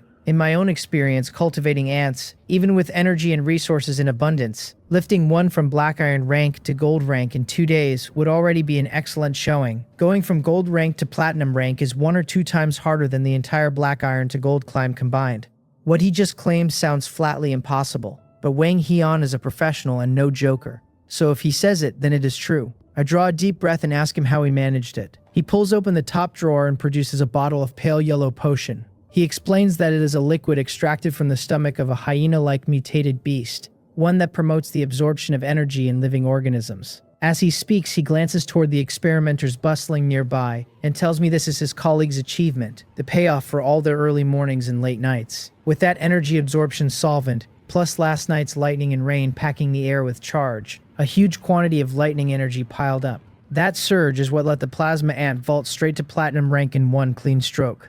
I nod seriously and clap him on the shoulder, telling him everyone has worked hard and that I would not stand where I do today without their unseen effort behind me. I promise to have Tak Mungyul tally every person's contribution and never treat them unfairly. Wang Hian nods gently, and though he cares little for such things himself, his past life spent working under a big boss in a laboratory taught him that the people beneath him do care, so he fights for his subordinates when it is fitting. He thanks me, then tells me the queen waits in the inner room. He has already pulled all the data he needed to test and the genes he needed to extract, he says, so I can take her directly. I stride impatiently into the inner room, and the moment I enter I am drawn to a single large ant. She runs about a meter long, her blue abdomen bulging, faint arcs of electricity flickering around her. And this is precisely the plasma ant queen who broke through to platinum rank. At gold rank, an ant queen already holds basic intelligence, and now at platinum hers has climbed higher, so she speaks at once, calling out to me and crawling from the petri dish to rub her head gently against me. Feeling the deep, close bond between us, I stroke her broad head and smile. I tell her that this little fellow only just joined and has already caught up to the rank of most of her elders, and that she has come at a good time. Since she now holds intelligence enough, custom says I will give her a name. Hearing that she is about to be named, she rubs against me again, brimming with excitement. I run my hand over her arc-laced body, think for a moment, and land on a fitting name. I tell her she is a lightning elemental ant, able to drink in the lightning of nature. Lightning stands for destruction and ferocity, and carries tremendous power, I say, so from now on she will be called Thunder. I tell her to command the lightning and bring a thunderous strike, utter ruin down on our enemies.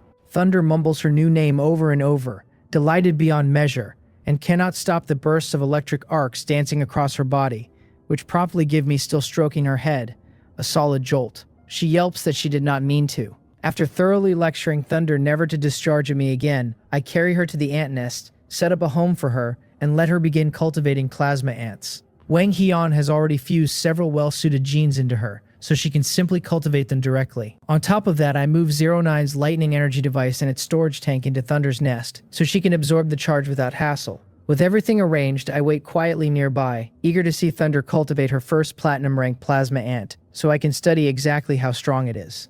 Just then my manual rings, and it is a message from Baekhyun. He tells me things have gotten strange, that in his area there is a black island holding a tough customer of 18 units, and that the man is a member of the Alliance of Gods. 18 units. Judging by the state of his region, a black island that large marks its owner as one of the very strongest few in the whole area, which makes this too neat a coincidence. The Alliance of Gods numbers only about 100 people, and Baekhyun has somehow run straight into one. Slightly stunned, I reply at once, asking how he figured it out, and whether he might have misread. He tells me he is 70% sure that he watched with his own eyes as the man's black island suddenly leaped a great distance. Dividing the jump by the island's speed came out to exactly 3 hours, he says, which is the signature of God descent that rides along with the God's token. Of course, he allows it is also possible the man simply upgraded his super leap several times until it now clears a 3-hour journey in one jump, but he rates that chance low. I nod lightly. Better to strike the wrong man than let a guilty one slip, so we treat him as Alliance of Gods.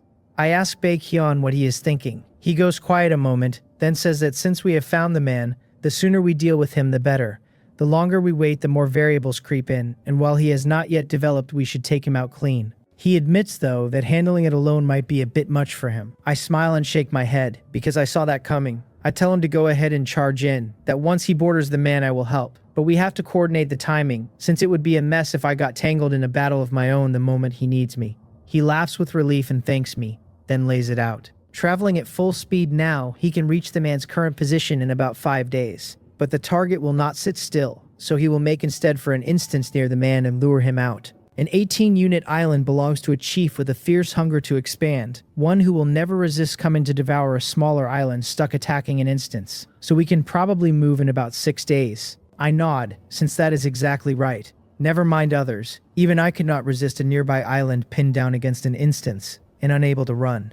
I tell him to be careful and to contact me the instant anything comes up, and that I will wait on his word. Setting the manual down, I rub my chin and think. The travel drags on too long with nothing to fill it. If I could spend the idle stretch helping Baekhyun and the others crack a few tough problems, That would be pretty good, and I would surely walk away with resources and rare items.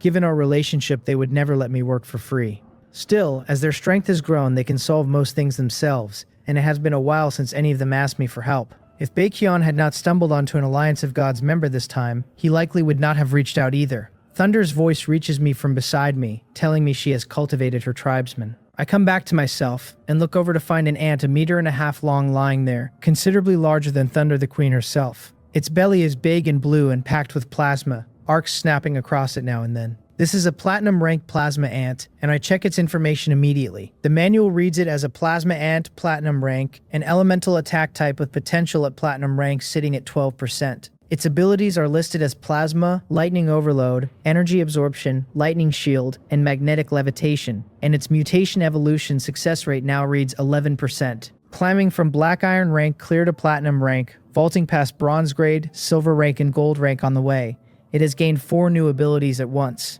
Every one of them is potent. The first is Lightning Overload, which sharply spikes the plasma ant's burst power. It drives up the speed and intensity of its plasma release for a short window before dropping it into a spell of weakness. A genuine last-ditch burst. Energy absorption lets it drink in all manner of energies and convert them into stored lightning charge. It doubles as both a recovery skill and a partial defense, since energy soaked up is damage that never lands. The efficiency swings by element though, achieving full 100% absorption on lightning and far less on anything else. Seeing that ability, a faint idea takes shape. With energy absorption running in a thunderstorm, the lightning feeding it constantly, the plasma ant would have nearly bottomless energy, and paired with lightning overload, its burst would turn genuinely terrifying. In a real storm, it would be a lightning mage king, hurling powerful skills without restraint, and picturing the scene puts a little heat in me. Stumbling into a thunderstorm at the right moment is not easy though. I look at the last 2 abilities. Lightning Shield is just what the name says, a defensive barrier woven from lightning energy. For plasma ants, which are fragile as glass cannons with poor defense, it is a fine thing that greatly lifts their survivability. The final ability, Magnetic Levitation, is the one that catches my interest, letting them fly by playing their lightning energy against the surrounding magnetic field. Plasma ants carry those heavy abdomens and look cumbersome, and I had half worried I would have to mount them on other ants for mobility. Decent attack power means little. After all, if they cannot close on an enemy quickly, Magnetic Levitation wipes that worry away entirely. After running through it all, I nod, satisfied. The Plasma Ant's kit is almost too comprehensive, patching every one of its weaknesses outright, and that Magnetic Levitation especially is fascinating. It calls to mind a magnetism commanding villain I once saw in an old film back on Blue Star. Magnetism breeds electricity, and electricity breeds magnetism. So I wonder whether the plasma ant might pick up a hint of that figure's style as it keeps improving. I smile, then turn my thoughts to my lord's heart. That magnetic levitation is good enough that I could swap one of my own equipped abilities for it. I can already fly with the help of the light healing ants, but they are, after all, external wings, and leaning on them always feels a touch uncoordinated. It is a subtle wrongness rather than a real problem, yet never entirely smooth. Magnetic levitation is another matter, an innate ability that, once I master it, will let me move exactly as my heart wills. I pull up the abilities I currently have equipped: Attack Aura, Intermediate Agility, Intermediate Scouting, and Dragon Scale Armor, and fall to weighing them. Attack Aura lifts the attack power of every one of my ants, so it absolutely cannot go, and Dragon Scale Armor, a high-grade defensive ability that greatly hardens my survival, cannot go either. That means the choice comes down to Intermediate Agility or Intermediate Scouting. I keep a large sentry ant force to scout the environment and hold 2-eye techniques besides for observation. So Intermediate Scouting is far from essential to me, and that is the one I will replace. I mull it a moment longer and finally settle on dropping Intermediate Scouting, swapping in the Plasma Ant's Magnetic Levitation in its place. The instant it is equipped, I try it out eagerly. Powerful magnetic force spreads across my feet, control slips for a heartbeat, and my whole body flips over in the air. But the light healing ants are already keeping me aloft, so even upside down I do not kiss the ground. After a full half hour of adjusting, I finally get the feel of it and can move nimbly through the air on magnetic levitation alone. Like a child handed a favorite toy, I play at it for a good while before stopping, shaking my head with a smile. Magnetic levitation is the plasma ant's racial talent, so they wield it as easily and naturally as eating and drinking, with no training at all, while for me it comes hard. That it comes at all is only because my spiritual power runs high enough, since otherwise mastering it with any grace would demand a great deal of time and sweat. It just goes to show that spiritual power is a fine thing with countless uses, and that it sharply improves one's ability to learn. I tell Thunder to pour herself into cultivating plasma ants, that we will soon reach an orange instance where I will let her tribesmen earn some real combat experience. She answers brightly that she obeys, that her tribesmen will surely help her master sweep away every obstacle, and I tell her I will be waiting to see it. I pat her small head and leave the ant nest. I head to the gravity room once more to refine my spiritual power. After several sessions squeezed out of a crowded schedule, my spiritual power rises by another 1.2 points. And though it is not much, it is still progress. For me, even the smallest gain is worth the greatest effort. Waiting on time, banking strength, and 2 more days slip quietly past. By now, the orange instance is no longer a colored dot on the map, but an orange island shrouded in orange mist, sitting plainly before me. It is about half an hour to contact. I reach the Wizard Tower's observation deck early to study the orange instance ahead in silence. Unlike the first time I took one on, I now carry experience and a solid read on the difficulty. My own strength is multiplied several times over, with diamond rank combat power and the new elemental attack plasma ants in hand. The old tension is gone, and I stand entirely calm. I alone command 33 diamond rank black scythe hunting ants, with countless other platinum rank ants behind them. Even the freshly cultivated platinum rank plasma ants number 20 now, thanks to Thunder's 2 days of work. Only 20 exist so far, partly because plasma ants cultivate slowly, and mainly because the lightning energy gathered during the rain 2 days ago has already run dry. With nothing else for it, I fell back on stored lightning materials for Thunder, but those still demand absorption and conversion in use, leaving them far inferior to raw natural lightning. That leaves me a bit helpless. It seems I still need 09 to build a few more sets of collection equipment, so that on the next rainy day I can bank a great deal of lightning energy in one go. Watching the orange island draw closer, I compose myself and speak to Swift Shadow, who has already drawn up the troops along the border. I tell her to prepare to lead the army into battle, that I am counting on her again this time, and to look after the new companions and put their various abilities to the test. She answers at once that she obeys her master. Soon, the orange instance island presses into intimate contact with my black island, and the orange mist comes swarming across toward mine while countless bloodthirsty monsters charge over, running and leaping. My expression does not change as I wave a hand, and the next second an ant army 10 times more terrifying and powerful than those monsters surges forward. And then there was no then. Barely minutes after stepping onto my black island, the monsters are crushed flat by the ant army, leaving only scattered broken limbs and remains in their wake. In a blink, the whole ant army pours onto the orange instance island and vanishes into the orange mist. Showing no trace of worry, I walk down from the observation deck to await good news. The whole battle runs 2 hours. The instance's core is broken open, every monster and every leader conquered. The orange instance island begins its slow merge into my black island, while the orange treasure chest from the clear is set down before me. I do not open it right away, choosing instead to hear out Swift Shadow's report. She tells me the plasma ants' combat power has been tested, and their attack is extremely strong, that in pure offense they run 50% above black scythe hunting ants of the same platinum rank. I nod, since black scythe hunting ants carry not only solid attack but heavy defense, so it stands to reason that attack-specialized plasma ants hit harder. She goes on, telling me that against enemies with special properties and high physical defense, the plasma ants can deal 2 to 3 times the damage of black scythe hunting ants of the same level. Their plasma skill also stacks in intensity and duration with the number of ants releasing it together. After firing lightning overload and then loosing their plasma in unison, the 20 plasma ants put out damage far exceeding a single diamond rank black scythe hunting ant. The leader of this instance was killed outright the instant those 20 plasma ants unleashed lightning overload as one. Instantly killed. That result throws me for a second, because the final instance leader of the orange instance was no small thing. Its strength had not quite crossed into diamond rank, but it sat right on the doorstep. Instance leaders are always the ugly kind of monster, tenacious past all reason, and terrifying in raw power. For a platinum rank plasma ant to erase one in a single stroke is a different order of business entirely. An instant kill and a slow grind to death are not the same thing at all. 20 plasma ants striking at once, all of them firing off lightning overload, that I can accept as a reasonable result. What matters is the lesson underneath it. If platinum rank plasma ants can flatten a peak platinum instance leader outright, that in sufficient numbers with lightning overload lit, they can genuinely threaten diamond rank creatures. I nod, satisfied, and pit the orange treasure chest off the table to open it. A wash of treasure light passes,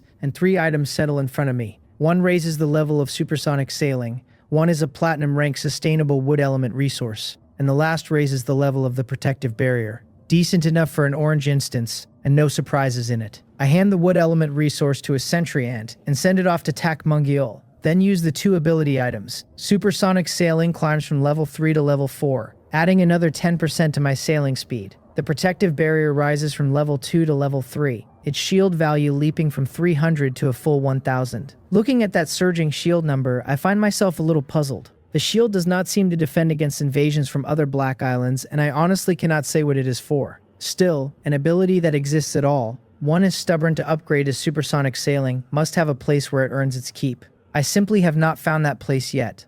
I set the question aside and pick the manual back up to reach 09. I ask her whether she has time to make me a few more lightning element storage devices, since one clearly is not enough. Her reply comes back plainly. The energy conversion core is short on materials, so she cannot build another one for now.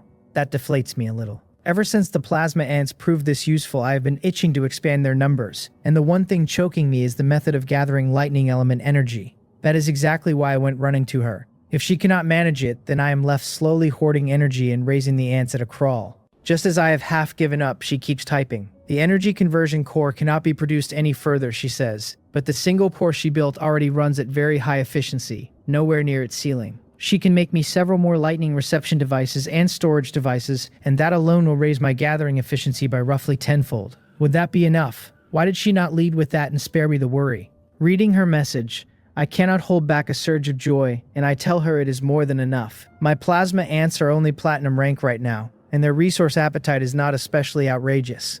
A tenfold jump in lightning element gathering covers it cleanly and lets me keep cultivating ants without pause. Until Thunder advances to diamond rank and I can start raising diamond rank plasma ants, there is no need to push capacity any higher. 09 answers fast. She agrees it is settled. Most of her resources are tied up in building the Mecha Galaxy at the moment. In about another week, once it is finished, materials will stop being so scarce. At that point, she will make more energy conversion cores and expand my lightning element output by another tenfold. Enough even if I begin cultivating diamond rank plasma ants. So it is the Mecha Galaxy eating all her materials. The last time I visited her shelter, the 60-meter tall Mecha Galaxy was nearly complete, and she told me it needed 2 more days. Now she is saying about a week.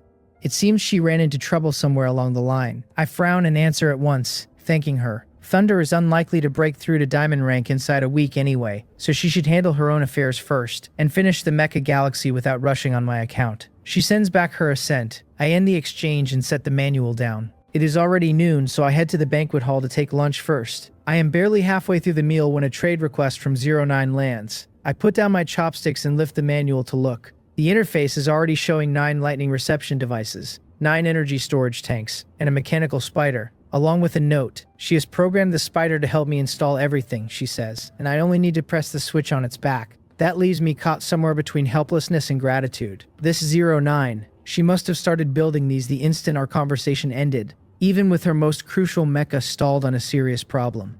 I want to say something, but anything I could say would come out too sentimental, so I settle for a plain thank you. Enough of the empty pleasantries. More ore is the real help I can offer her, worth more than any words. I accept the trade, follow her instructions, and press the button on the spider's back. The little thing springs to life at once, hauling and fitting the equipment at a rapid clip. I watch it a moment, mildly stunned. A spider that small should not be able to shift alloy tanks weighing hundreds of kilograms and still perform precise installation work on top of it. This is nothing like traditional machinery. It has to be running on some strange black technology of hers. With black tech robots like this doing the labor, building all sorts of devices should get far easier. Once she finishes the Mecha Galaxy and has the time, I intend to ask her to overhaul my whole production line. Next, I pick up a communication ant and reach Takmungyel, asking him to clear the ore out of the warehouse again, since I have a use for it. He tells me it is no problem. In the biological laboratory of my underground city, I sit at Wang Hyun's desk and turn a sentry ant over in my hands. After a long moment, I set it down and look at him. I ask whether he really means that his team has cultivated communication ants capable of leaving messages. I had only just arranged for Takmungyel to sort the ore and ship it to 09, when Wang Hyun's message reached me about a fresh breakthrough. I came straight over without stopping. Facing my question, Wang Hyun pushes his glasses up and says calm as ever, that yes, it is done, and he will demonstrate. He takes up 2 communication ants and uses one to dial the other, speaking into it that he is Wang Hyun. A beat later, the second ant makes a sound of its own. It announces that number 1821 has left a message and asks whether he would like to retrieve it. Wang Hyun lifts that second ant and chooses to retrieve, and then the strange part happens. Without him saying another word, the ant plays back on its own that he is Wang Hyun. Watching that, I cannot help praising him, and I ask, half joking, whether he will end up cramming every function of a smartphone into a communication ant if he keeps at it. He shakes his head, a touch put out, and tells me I think far too highly of him. He has some biotechnology, he says, not immortal arts, and everything still obeys basic principles, so what I am describing is no longer a problem technology can solve. Seeing the usually stiff Wang Hian complain for once, I laugh and tell him I was only teasing. Calls and messages are plenty for now, and he should not fixate on more, since further expansion will need 09's technology married to his. Then I ask whether the new function means I must swap out all the ants. He shakes his head lightly and says that will not be necessary.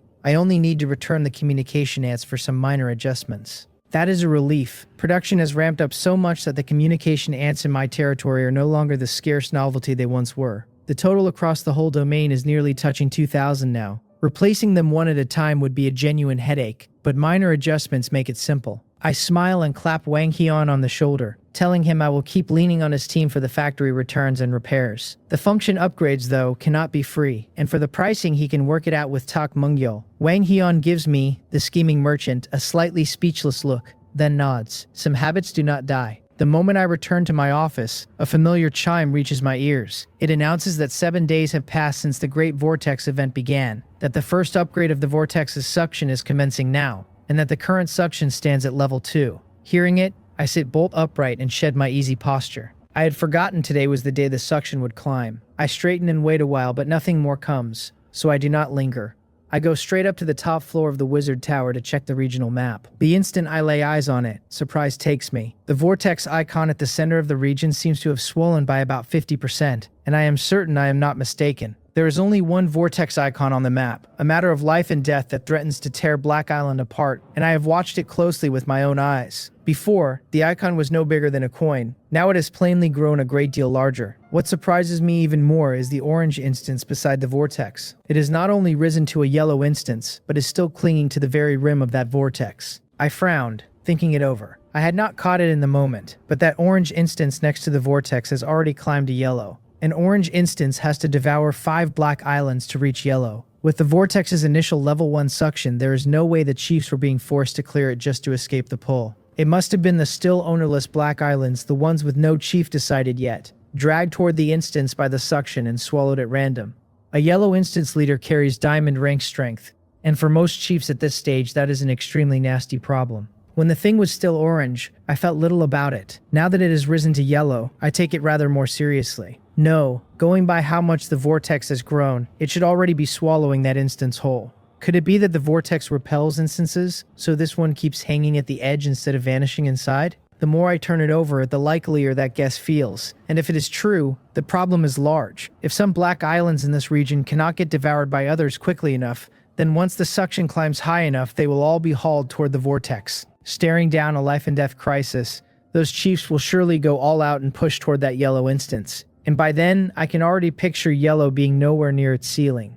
Green, even azure, are all within reach. Still, none of that is mine to fret over at this stage, because more worrying will not change it. The chiefs still breathing right now are slippery as loaches. Even if I wanted to devour a few in a hurry, actually catching them would be brutally hard. After chewing on it, I turn instead to how the level 2 suction affects sailing speed. A line of vortex information tells me that devouring an instance or a black island grants a temporary 6-hour immunity to the suction, restoring Black Island to normal speed. I only just cleared an orange instance less than 6 hours ago, so my own island is still cruising at normal speed and gives me nothing to measure against. So I turn to the other black islands on the map, the small ones especially, and my brow furrows hard. Across the whole map, the small area islands are either crawling along at a snail's pace or being flung toward the vortex far above their normal cruise. I land on a grim conclusion.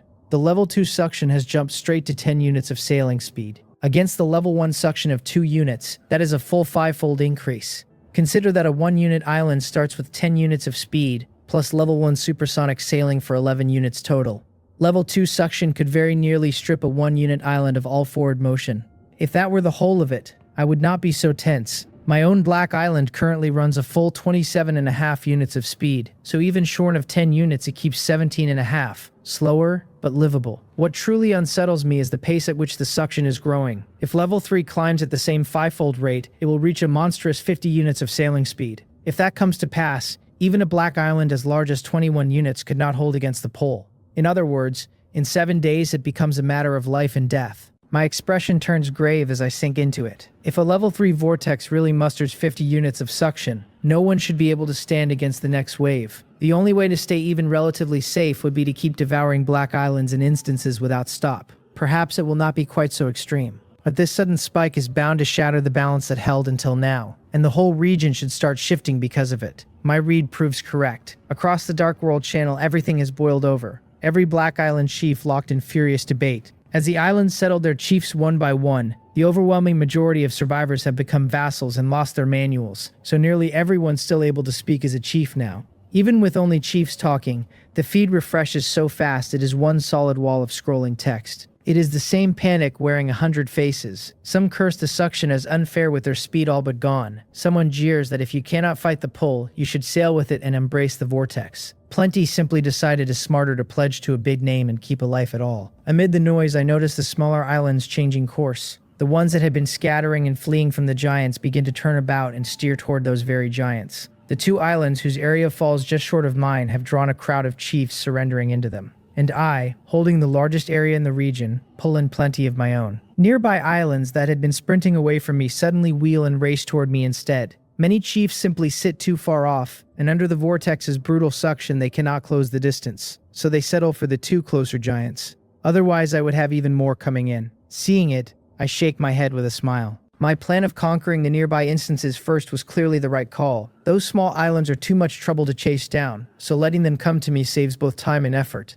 My Black Island already stands at 21 units, with 2 red instances close by worth another 2 units between them. If the islands drifting in bring another 7 units, my area reaches 30 units, and I can push the shelter to level 7. Raising the shelter from level 5 to level 6 only demanded 5 units of island. From level 6 to level 7, the requirement is 30. That gap is enormous. Even for a top-tier existence like me, devouring islands and instances without pause. Only now do I catch a glimmer of hope of clearing it. Entities whose islands reach 30 units or beyond at this stage are certain to be vanishingly rare. But with the ability that belongs to the God King of the Alliance of Gods, he should manage it. The God King, playing the con man prophet, actually rules through mind control, and however cheap the act, the method works terrifyingly well in the Dark World. He leaned on that control to unify Black Islands in a short span, and made himself a chief. If he replicates the model across a whole region, coaxing other chiefs to join should be no obstacle. Were it not for the Great Vortex event choking off travel between regions, his expansion would run faster still.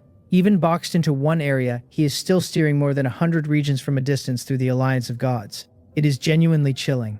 The thought of the God King presses harder on me at once, yet what I can actually do right now is very little. Out here on the vast Black Sea, impatience is useless. I have to swallow the loneliness and keep grinding. On my way to the next red instance, I keep at the slow, dogged work of consolidating and stockpiling strength. 4 days later, hemmed in by the sudden surge of suction, I did not devour the last 2 nearby red instances as I had planned. I took only 1, and am currently steering toward the next, still several hours out. The red chest from the instance I just conquered held 3 items. 1 raised supersonic sailing, 1 was a gold rank fire attribute resource, and 1 a gold rank metal attribute resource. All a full grade beneath what the orange chests hand over. What surprised me was the supersonic sailing item. Using it carried the ability to level 5, and the jump was nothing like the 10% per level I had grown used to.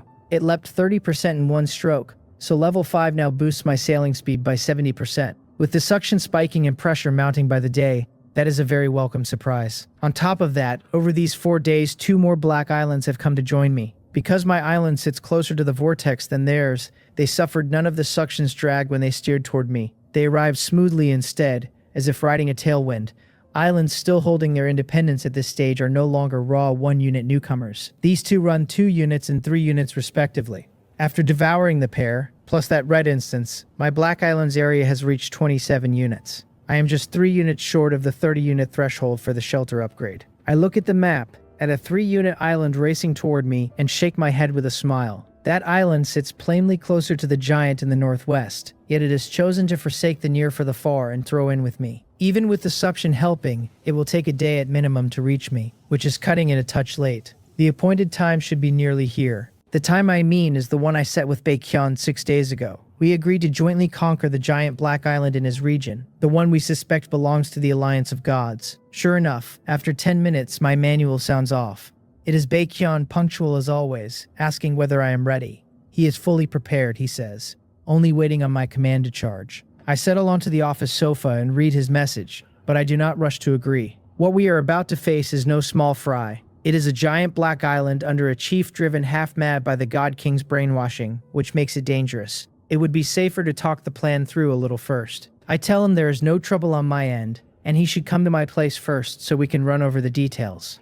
He agrees. Soon, Baekhyun teleports into my office. After the better part of a week, he still looks every inch the show-off in his white suit, a red rose tucked into his chest pocket. He looks like an upstart playboy, with not a shred of a powerhouse's presence about him. Yet with my ever-sharpening spiritual power, I catch a faint difference in his aura. I tell him he has hidden it well and ask whether he used some rare item to mask it. He drops onto the sofa without ceremony, pours himself a cup of tea, and says with a grin that I have good eyes. It is only a small trick, he says, and he is merely trying to keep a low profile. If he genuinely wanted a low profile, he would not dress like a walking fireworks display. A bit speechless, I shake my head with a smile and tell him to just say how his preparations stand. Baekhyun nods and lays it out. Over these 6 days, he says, he stealthily circled most of the region. To do it, he even gave up devouring islands in instances, so his own island is only 8 units now. In exchange, he finally worked his way into an excellent position. I echo the words, a little puzzled. With his strength, if he had devoured freely across those 6 days, his island would surely have topped 15 units. What position would be worth giving up all that expansion, dragging his own growth to a crawl, and detouring so far to reach? Baekhyun takes a sip of tea, straightens up, and pulls out a sheet of paper to sketch on as he explains. Here is the vortex, he says, dead center of the whole region. Here is the giant black island suspected to belong to the Alliance of Gods, sitting directly west of the vortex. He looped the long way around and now stands directly west of the vortex as well. Only his distance from it is greater than the target's. Seeing the diagram, I understand his intent at once. If he sails toward the giant island, he moves with the suction and rides its speed boost. And if the giant island wants to flee the fight, it must sail against the suction. One side gaining, the other losing, that is a speed gap of 20 units. The old man simply will not be able to escape. Baekhyun nods, smiling, and says exactly. From his own observation, the giant island will not even try to flee in the face of this sneak attack. After all, its chief commands a 21-unit giant, while Baekhyun is a mere 8-unit island. He watched the man's statements in the channel and gauged his temperament as arrogant and self-satisfied. Unless the fellow is extraordinarily cunning and deliberately playing possum, he will feel no suspicion. Not only that, this one has a ravenous appetite for battle, never stopping his string of fights, having just cleared an orange instance himself. Unless his strength is as freakish as mine, or he walks a path that grows stronger the longer he fights, his current condition should be fairly ordinary. It is the perfect moment to strike. I nod satisfied and rib him with a smile that the kid has done his homework well, and he can stop the sly flattery because I know my own strength perfectly. I am still far from where I need to be in want of more tempering. Then I ask him to run the numbers. If the two of us go in together, how long does he estimate it will take to bring down this giant island? Baekhyun throws up his hands with a grin and says that depends on the specifics. I will have to tell him first how much fighting strength I can field, so he has something to work with. I nod, think for a beat, and sense my current forces through the species contract. Setting aside the island's base defense and construction units, I can currently deploy quite a spread. 60 diamond-grade black scythe hunter ants, 100 diamond-grade self-destruct ants, 30 platinum rank tunneling ants, 200 platinum rank hovering ants, 3,000 platinum rank sentry ants. That is everything I can put on the board for now, since my development has been a bit sluggish of late. Baekhyun chokes and sprays the tea he just sipped clean across the floor. His eyes blow wide as he stares at me in shock. With troop strength like that, he says, he would believe me if I told him I meant to take on the entire region single-handed. This is what I call still being far from it and in need of tempering, he demands, and he does not believe a single word. He cannot gauge the exact power of new types like the plasma ants, but the ants he does understand are already enough to set him buzzing. He plucks a white handkerchief from his storage ring and gives it a light flick, and the tea-sprayed floor and table are instantly wiped spotless. Barely sparing it a glance, he looks at me thrilled. With my forces joined to his, he will wager we can swallow this fat slab of meat in 1 day at the most. Still a day. I frown slightly. Baekhyun catches my expression, shakes his head, and explains that 1 day is already the conservative figure. On combat power, the two of us have more than enough. But the old man's island is genuinely vast, a full 21 units, and we have to allow for the unexpected. A day is cautious, he says, and if fortune smiles, it should not take nearly that long. I nod lightly because I follow the reasoning. The trouble is my own island. It is still steering toward a red instance and needs roughly 5 hours of sailing time. It may well arrive at the very moment we are cracking open the giant island, with me nowhere near it, which would be a nuisance.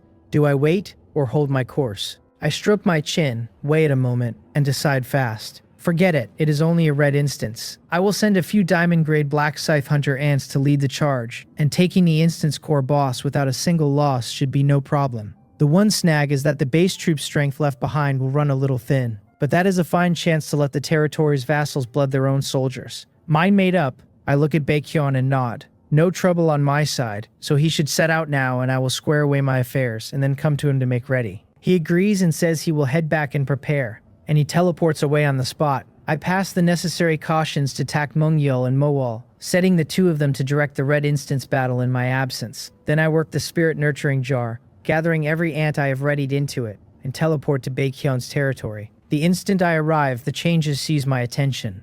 Baekhyun's territory carries no trace of the hard straits it was once in. A giant palace stands at the heart of the island, ringed by countless tall buildings and houses. Further out sprawl factories, farmland and ranches across a vast stretch of ground. A week or two away from the place, and its black island has clearly grown into a small city. Even at only 8 units, the level of development here runs extremely high, higher than plenty of the giant islands sitting near 20. If Baekhyun had loosened his restraint and devoured more, his island would be anything but small. It seems that next to blind expansion, he prizes the utilization rate of his land. Paired with his strategic maneuvering against the giant island, his area has simply not kept pace. Once the giant island falls, though, his own area will vault upward and shoot straight past mine. I smile and walk toward the busy Baekhyun. Seeing me arrive entirely alone, he stalls for a second and asks where my ant army is, whether I need to teleport them over. I shake my head with a smile and pat the spirit nurturing jar at my waist.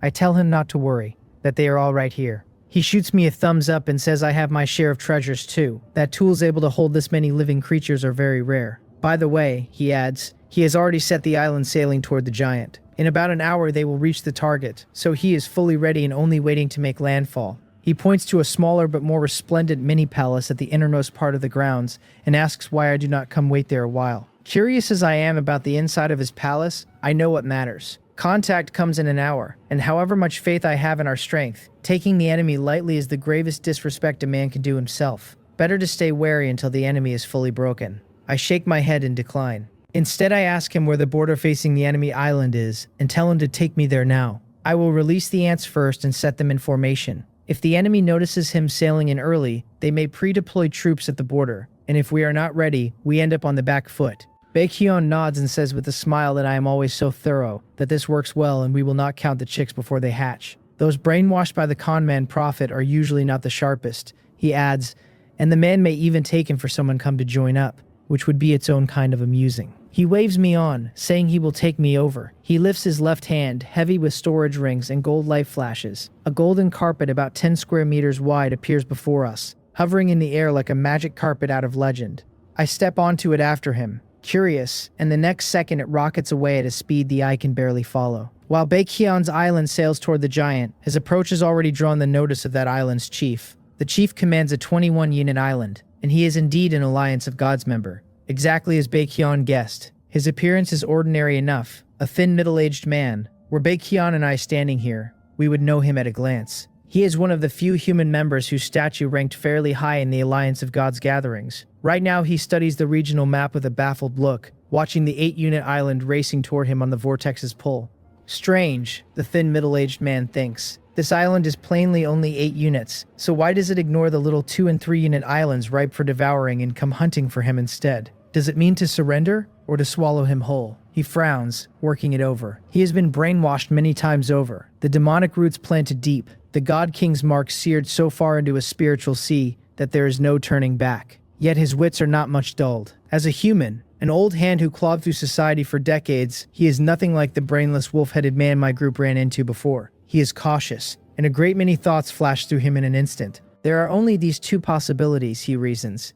But if the newcomer truly means to surrender, how is it such a neat coincidence that his position wrings the maximum boost out of the suction? He does not recall an island of that size sitting in this direction before. Baekhyun's deliberate positioning has handed the thin middle-aged man the very flaw that betrays the motive, and he grasps the intent in a flash. Still, Baekhyun's reason for arranging it this way, even at the risk of exposure, was the pull of sailing speed, a wholly open-handed strategy. The thin middle-aged man reaches the same understanding now and shakes his head. The target sits too close, the angle he can adjust is narrow, and his super leap skill was spent earlier and remains on cooldown. With the enemy riding the suction, dodging him is impossible.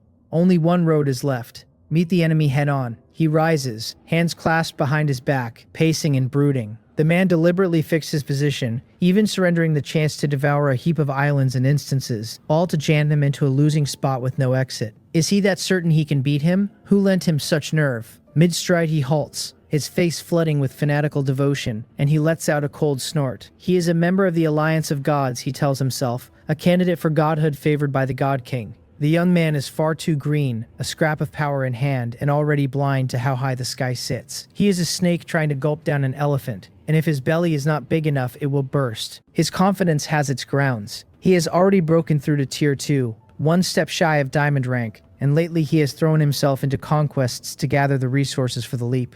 He has nearly all he needs now. After devouring 2 or 3 more islands or instances, he can go into seclusion and break through. Even a genius like 09 is briefly stuck at this same threshold, her mecha galaxy unfinished, and diamond rank power not yet in hand.